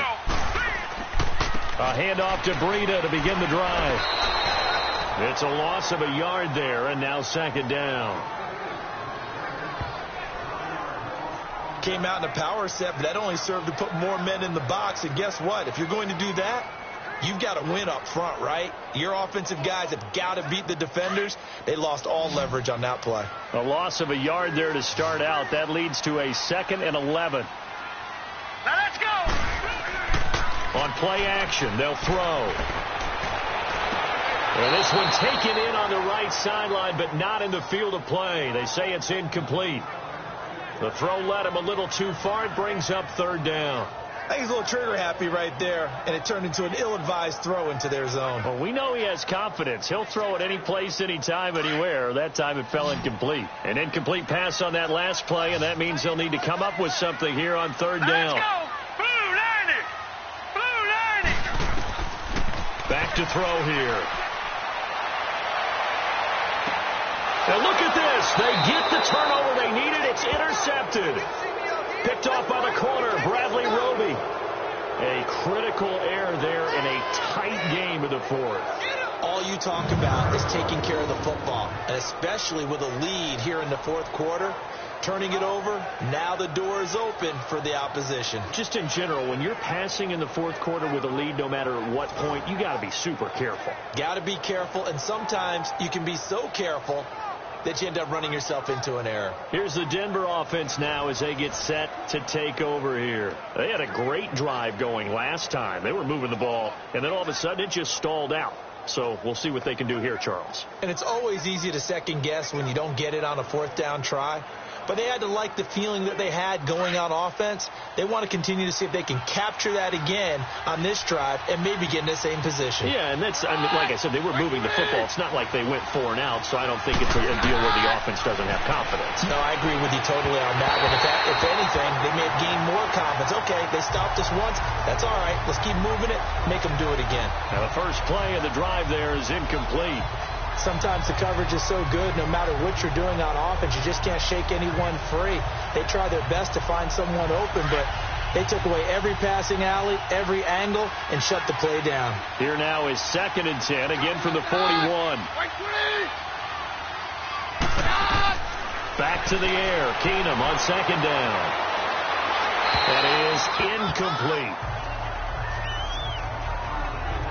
It's a tried-and-true formula, and I don't think it'll change for as long as we play football. If someone's trying to throw the ball and you can put pressure on them and make it tough, that's only going to help your defense. Yeah, he's since being hurried. He got rid of it before taking the hit, but incomplete. Now they face a 3rd and 10 after back-to-back incompletions. They fake the handoff. Now Keenum. And he couldn't hang on to it through the contact. Incomplete. They had enough yards for the first down, but a clutch hit right there defensively jars it free. No first down. So on now is Brandon McManus. He has hit from as far away as 57, but that was in Denver. So this will be spotted on the midfield logo. It's a 58-yard attempt. And this is off target to the left. Didn't get there anyway. It's no good. And this score will stay right where it is. Well, this winds up an empty possession. Everything looked okay. He just never got the ball on target. And knowing him, he'll be disappointed with that effort.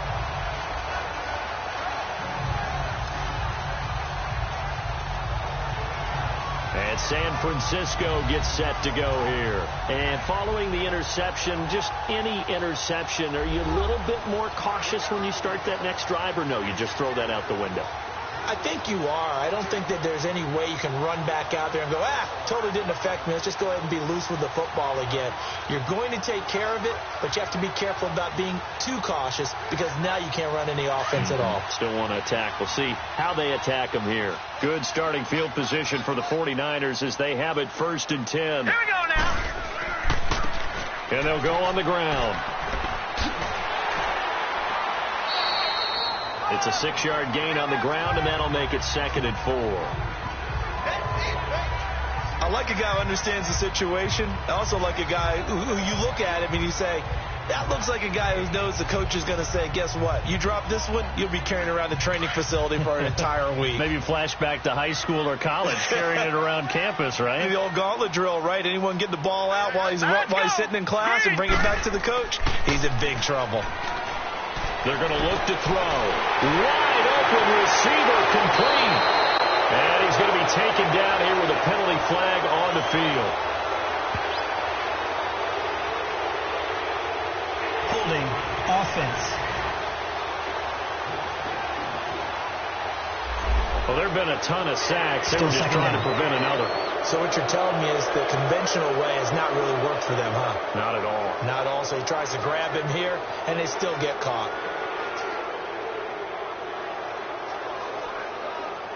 They'll come up now on a 2nd and long after the hold. Hurry up, here we go.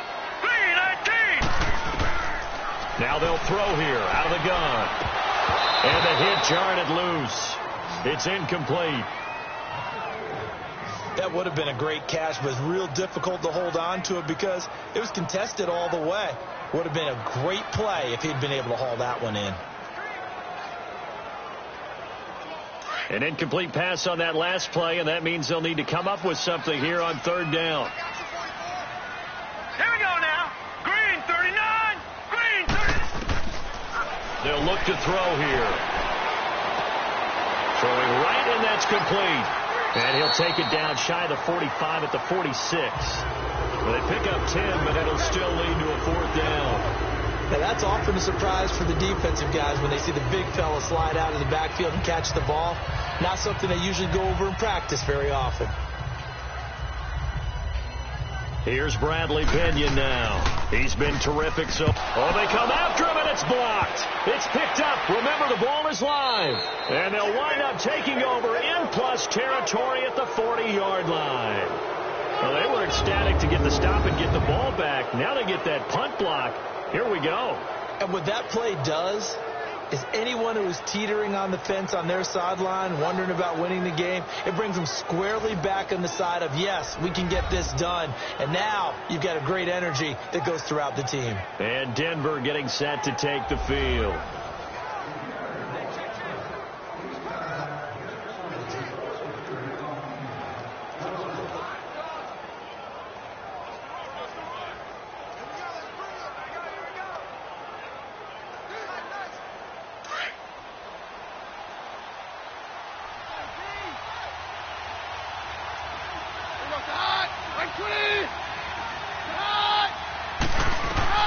On 1st and 10, here's Keenum. Now they go screen. It's complete. And he'll get it down on the play to the 37. They hold him to only 2 there on the screen. It's 2nd down. In order for a screen pass to break big, a lot of things have to come together and be well executed. But all it takes is one small thing to go wrong and keep it from being a big game.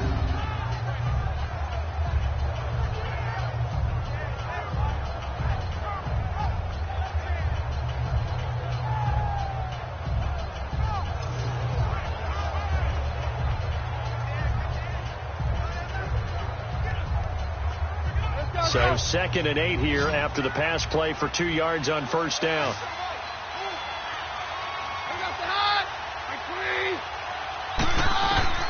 Out of the gun, Keenum. Over the middle, he's got Deshaun Hamilton. And he's going to get this inside the 30. A Bronco first down there, 12 yards on the play. Tell you what, he's been able to put the ball in some tight spots all game long. That throw, no different. Yeah, a lot of people would call it a gutsy type of a throw. I think he looks at it as, I can do it, so it's not that big of a deal to me, and I'm going to keep firing.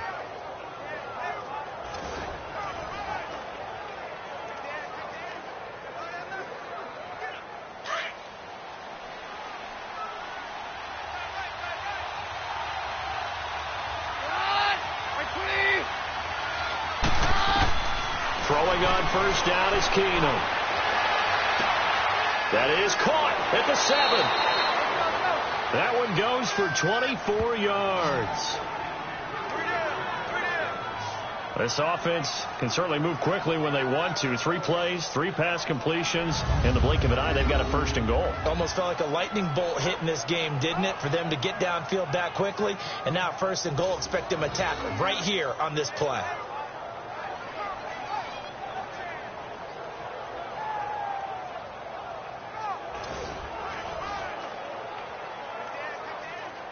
A looming decision to make on the conversion, down 7, but first things first, they need to score as they come up on 1st and goal. They'll look to run with Freeman, and they will stop him after a fairly minimal pickup. It's a gain of a yard, and it'll set up 2nd and goal. Tough day, tough sledding right there, and it's been that way the entire game. Not a whole lot of room to ramble for him. Yeah, you're right. It's been that way all afternoon. Didn't get a whole lot better there.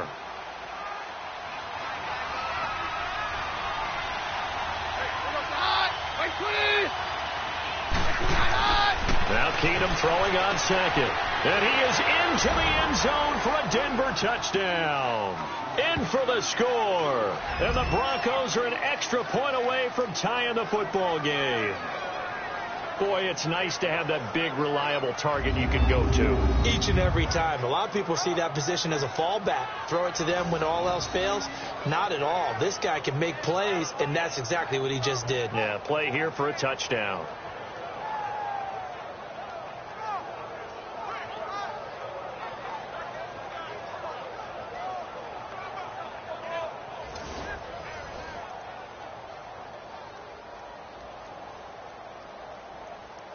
And now a critical extra point attempt here. Don't forget the extra point. It's up and good. And we are tied here in the 4th quarter. 5 plays there on that drive. And it ends with a Denver touchdown.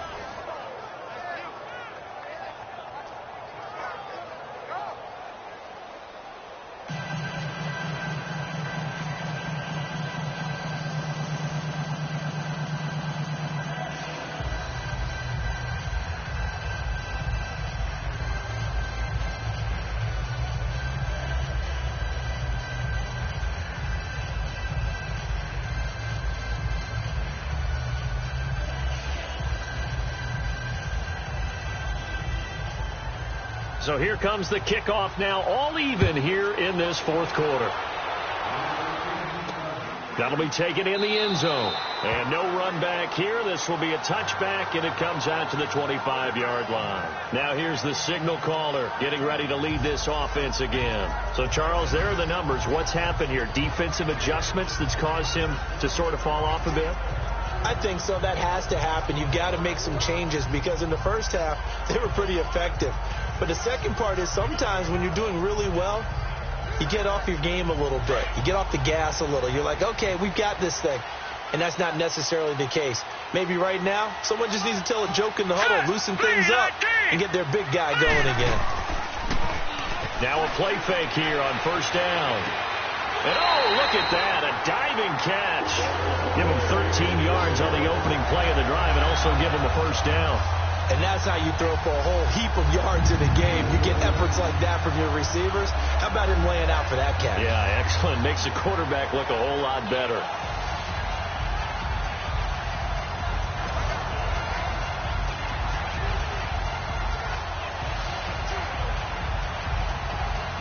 So here's a 1st and 10 at the 38.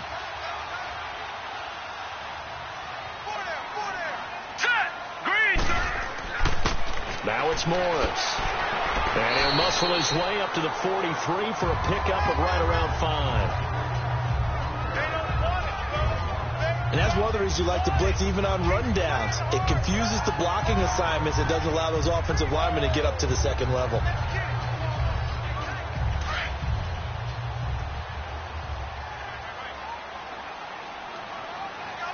Here we go.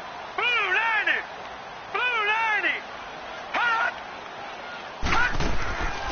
Now it's the fullback. This is Kyle Juszczyk. And he'll take this one across the 45 up to about the 46-yard line. 3 yards is half of what they needed. Now can they get the other 3 here on 3rd down?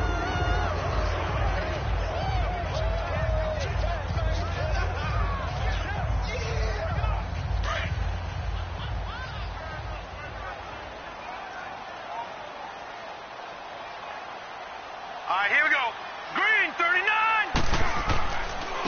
And on the ground they go with a running back. And a minimal gain here as he's up to about the 47-yard line.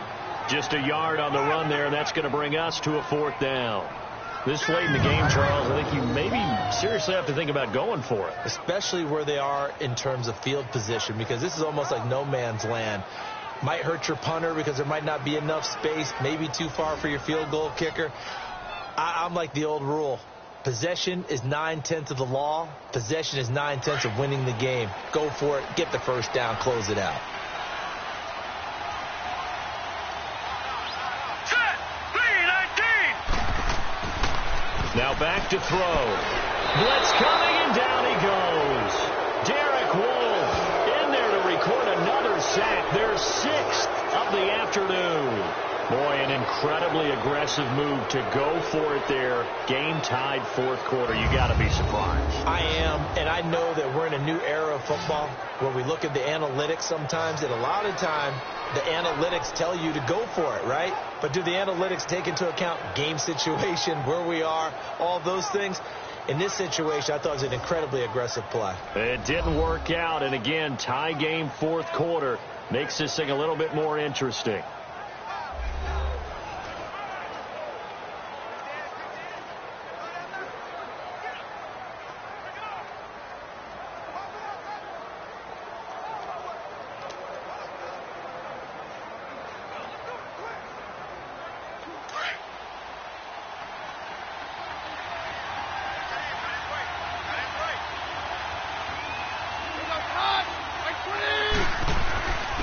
And they'll go ground game here with a tailback.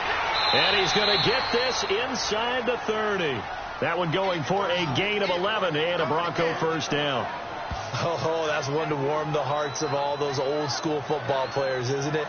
Tough, hard, gritty run. Got behind his pads, bowled over a few people. Look at that one, right up the gut. Saw it through 3 quarters. No reason to lighten up now.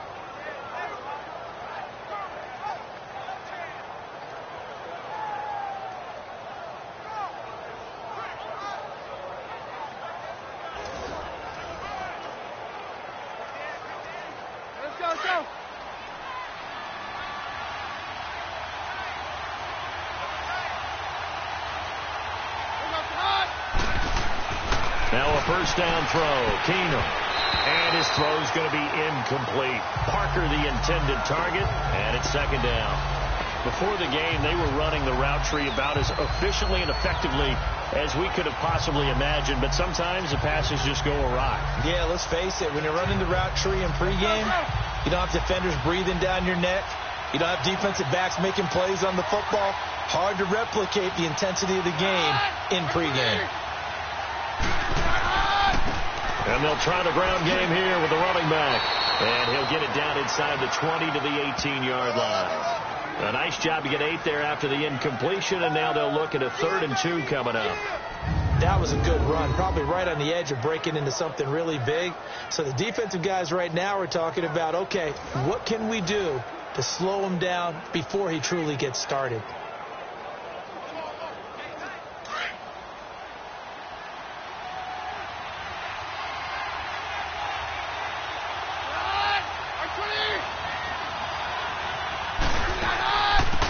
third down. It's Lindsey, and he picks up the first down yardage as he takes it down to the 16. Give him 3 yards and a fresh set of downs. Haven't met a football team yet that runs the ball successfully that doesn't talk about having an attitude to be a running football team, right? You got to be able to put your nose in there, smell where the first down sticks are, and get there.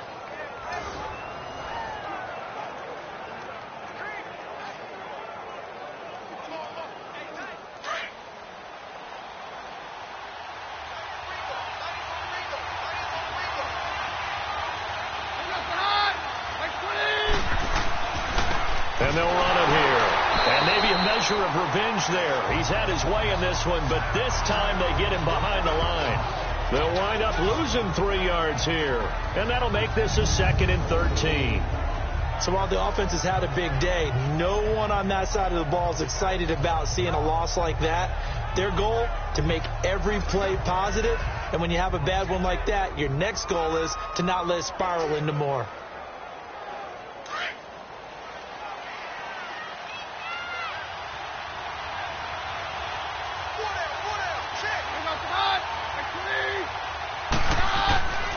On 2nd down, Freeman. He'll get forward for 3 down to the 16-yard line. This has been an up and down, back and forth type of a game, hasn't it? Maybe this long drive could take a little bit of the wind out of their sails, kind of settle things down a little bit.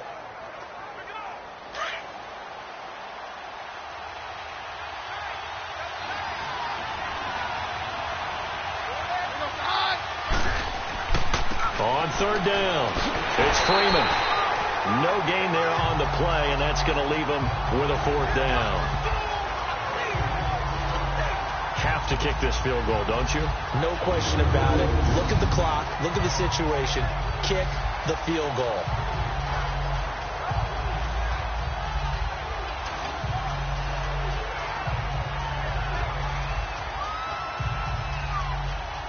So here now is Brandon McManus in a big spot.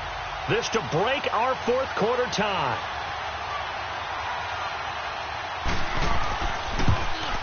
And McManus able to put it through. And that will break our tie and give them a 3-point lead.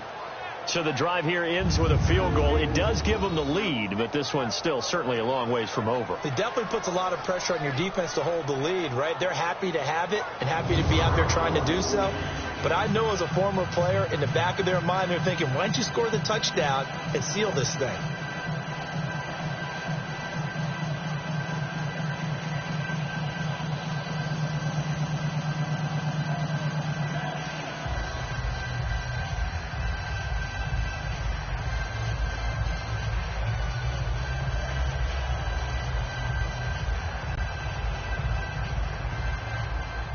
After splitting the uprights, McManus to kick it away.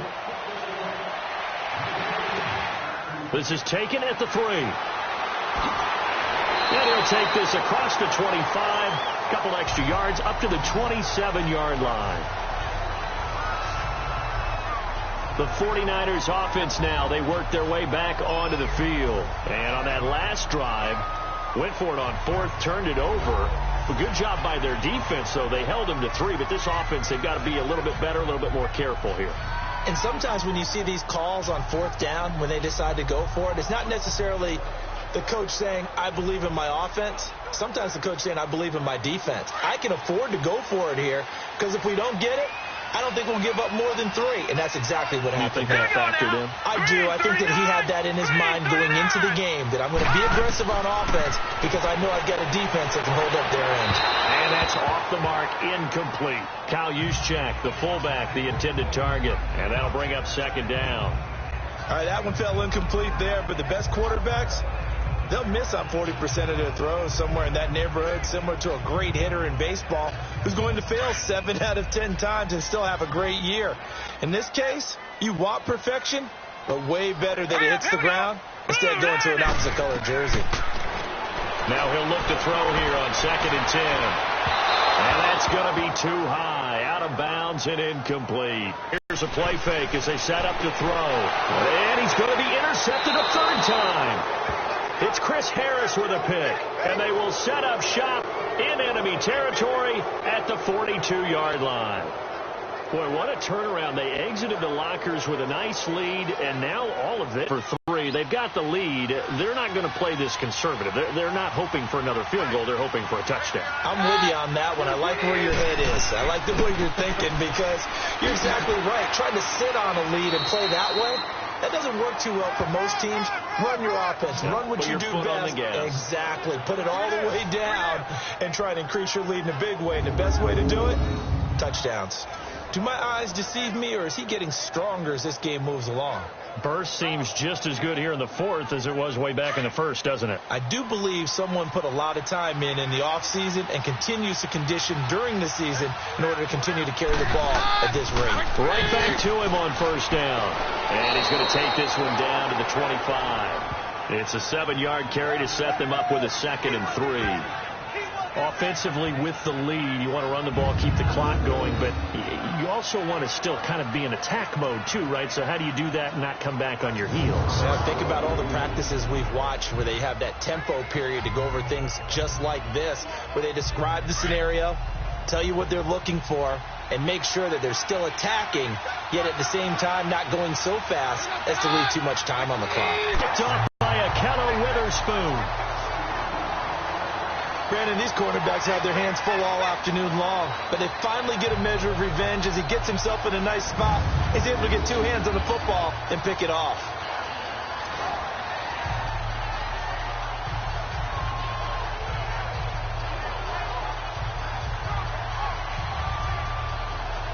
The 49ers getting set to trot out there.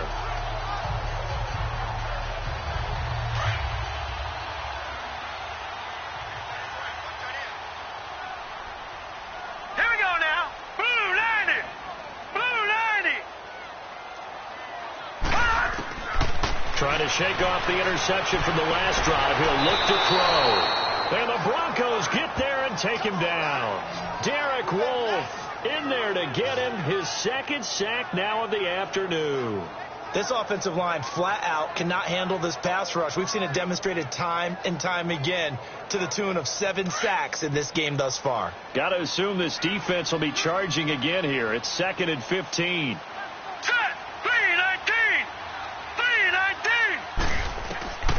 From the shotgun, he'll look to throw. That's to the right side, complete to Kittle. And he'll get to the 29-yard line, brought down there. They get 14 back, but it leads now to a 3rd down. The beauty of route running is it doesn't matter what position, everyone's doing the same thing. In this case, tight end, selling the vertical route. Get the defensive back on his heels, break off for the corner. And with good timing, you get a completion, as we just saw there. Here we go, 3rd and 1. Gut check time on both sides. He'll look to throw. And incomplete here on 3rd down. The positioning here is key. As a defensive back, you're taught 99% of the time, make a play on the football. But in this case, making a play on the man was all the difference. That's what forced the incompletion. And no move to get the offense off the field. They'll stay put on 4th and 1. Set. Green, 39. Got to try it here. He's back to throw. And that is incomplete. Boy, it looked like he had it and dropped it. And the Broncos are going to get the football back in great field position.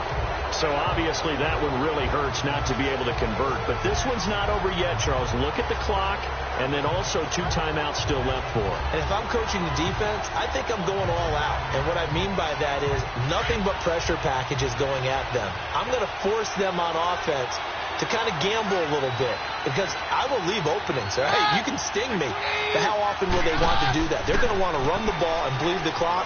I'm going after them, hoping to make a big play. And in a sense, 3 timeouts with that 2-minute warning later. Great note right there because it was the 2 timeouts. They get a 3rd one back. They still have a chance. Time for a break. We'll come back, see what transpires after this.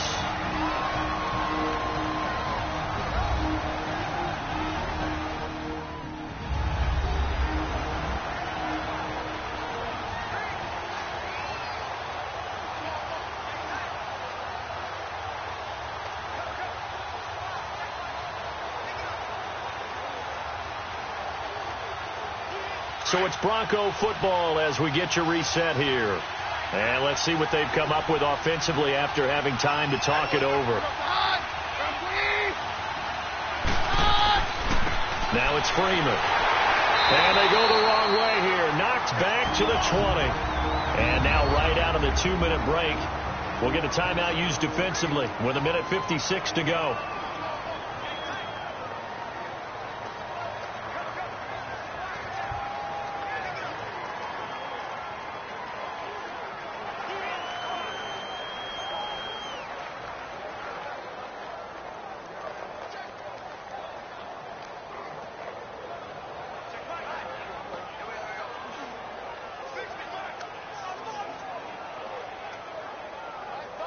This is a big third down, and you'd have to think we'd see a timeout right away if they can't stop him here.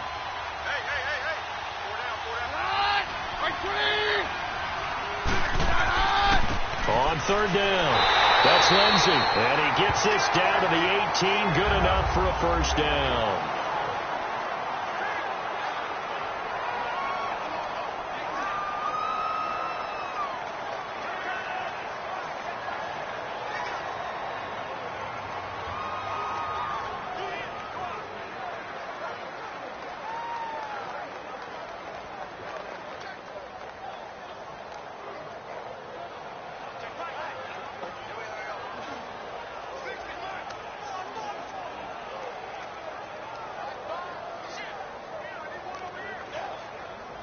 Not totally home free yet, but it's looking good as they come up 1st and 10.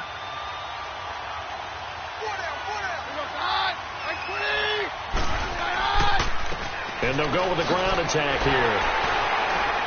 And he'll get this one down to about the 17. And play is stopped here. Timeout. It's the defense calling the timeout here, as they'll talk things over prior to this upcoming second down play.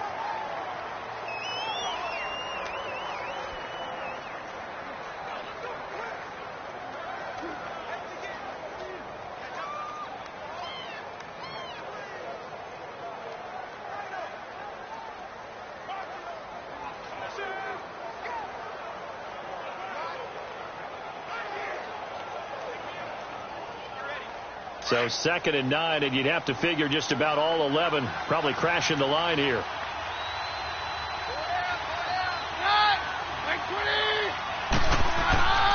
Again, they'll run with Freeman.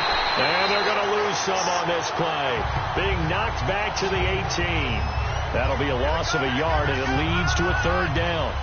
Now, obviously, that's some good work there defensively, being able to stop them and bring it up a key 3rd down. But if you're on the offensive side of the ball, there's an opportunity, because I know what defensive guys are thinking right now. There, and it'll be 4th down.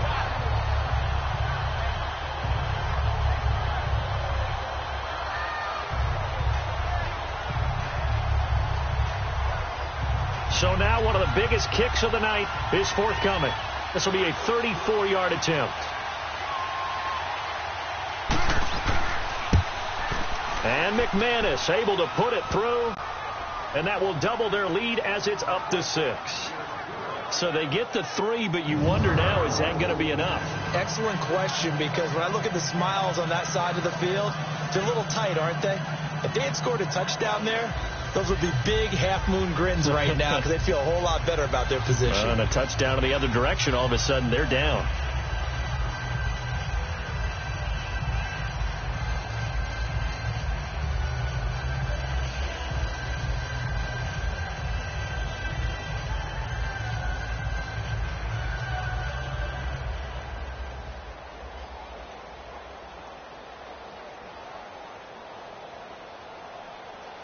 After splitting the uprights, McManus to kick it away. This is taken at the 3. And he'll get across the 20 before he's brought down at about the 23-yard line. Now the Broncos heading back out onto the field. And they're just trying to keep him out of the end zone. Obviously, a field goal does no good in this situation. So what's the appropriate amount of pressure defensively, Charles? I think you said a little more pressure than what is normal. If you normally want to send a 3-man rush, maybe you make it 4. If it's 4, maybe you make it 5. Anything to make sure that he can't just sit back there all day and find a target. And then you tell your secondary, play your normal coverage and maybe an extra step or 2 back. Yeah, be careful that nothing goes over the top. Now let's go. Green, 39. They'll look to throw. He's going to let it fly. And he can't hang on to it. That would have sealed it. Instead, second down. So he's unable to complete it there, and just not the game that you would expect from him. He's been off the mark, really, start to finish. Yeah, it makes you wonder what exactly is going on. Is he a little bit dinged up here, or is he just off just by a bit? Maybe he can get it back in this situation. He'll need to.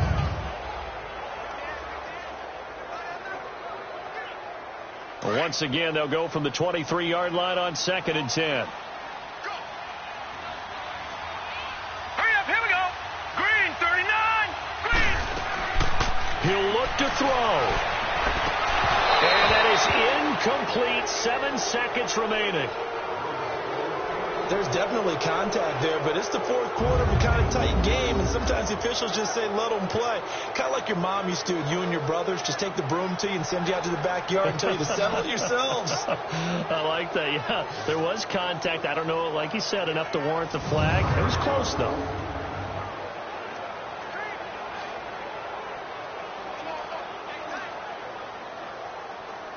Now they face a 3rd and 10 after back-to-back incompletions.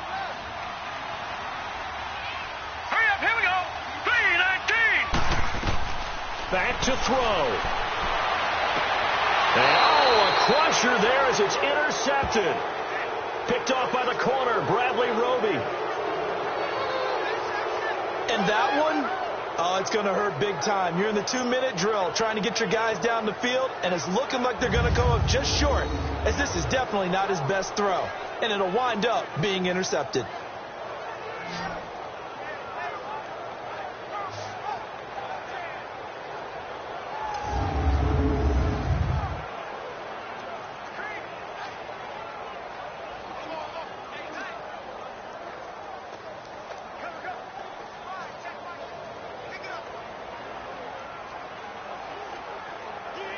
Good starting position for the Broncos here as they come up 1st and 10.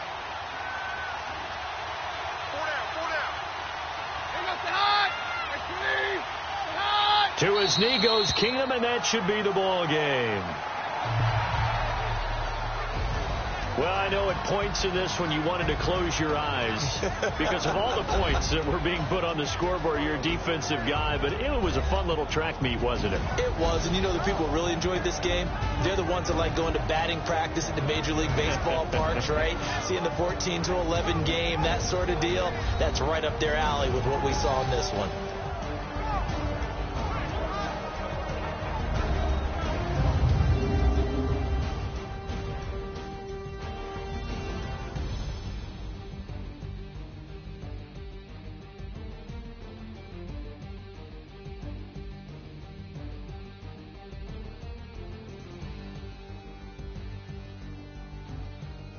So that'll do it for my partner, Charles Davis, and the best darn crew in the industry. I'm Brandon Gaudin. This has been a presentation of the NFL on EA Sports. And we'll get ready for the trek back to the city as we say so long from Santa Clara. What a great city it is. We're going to have a blast tonight.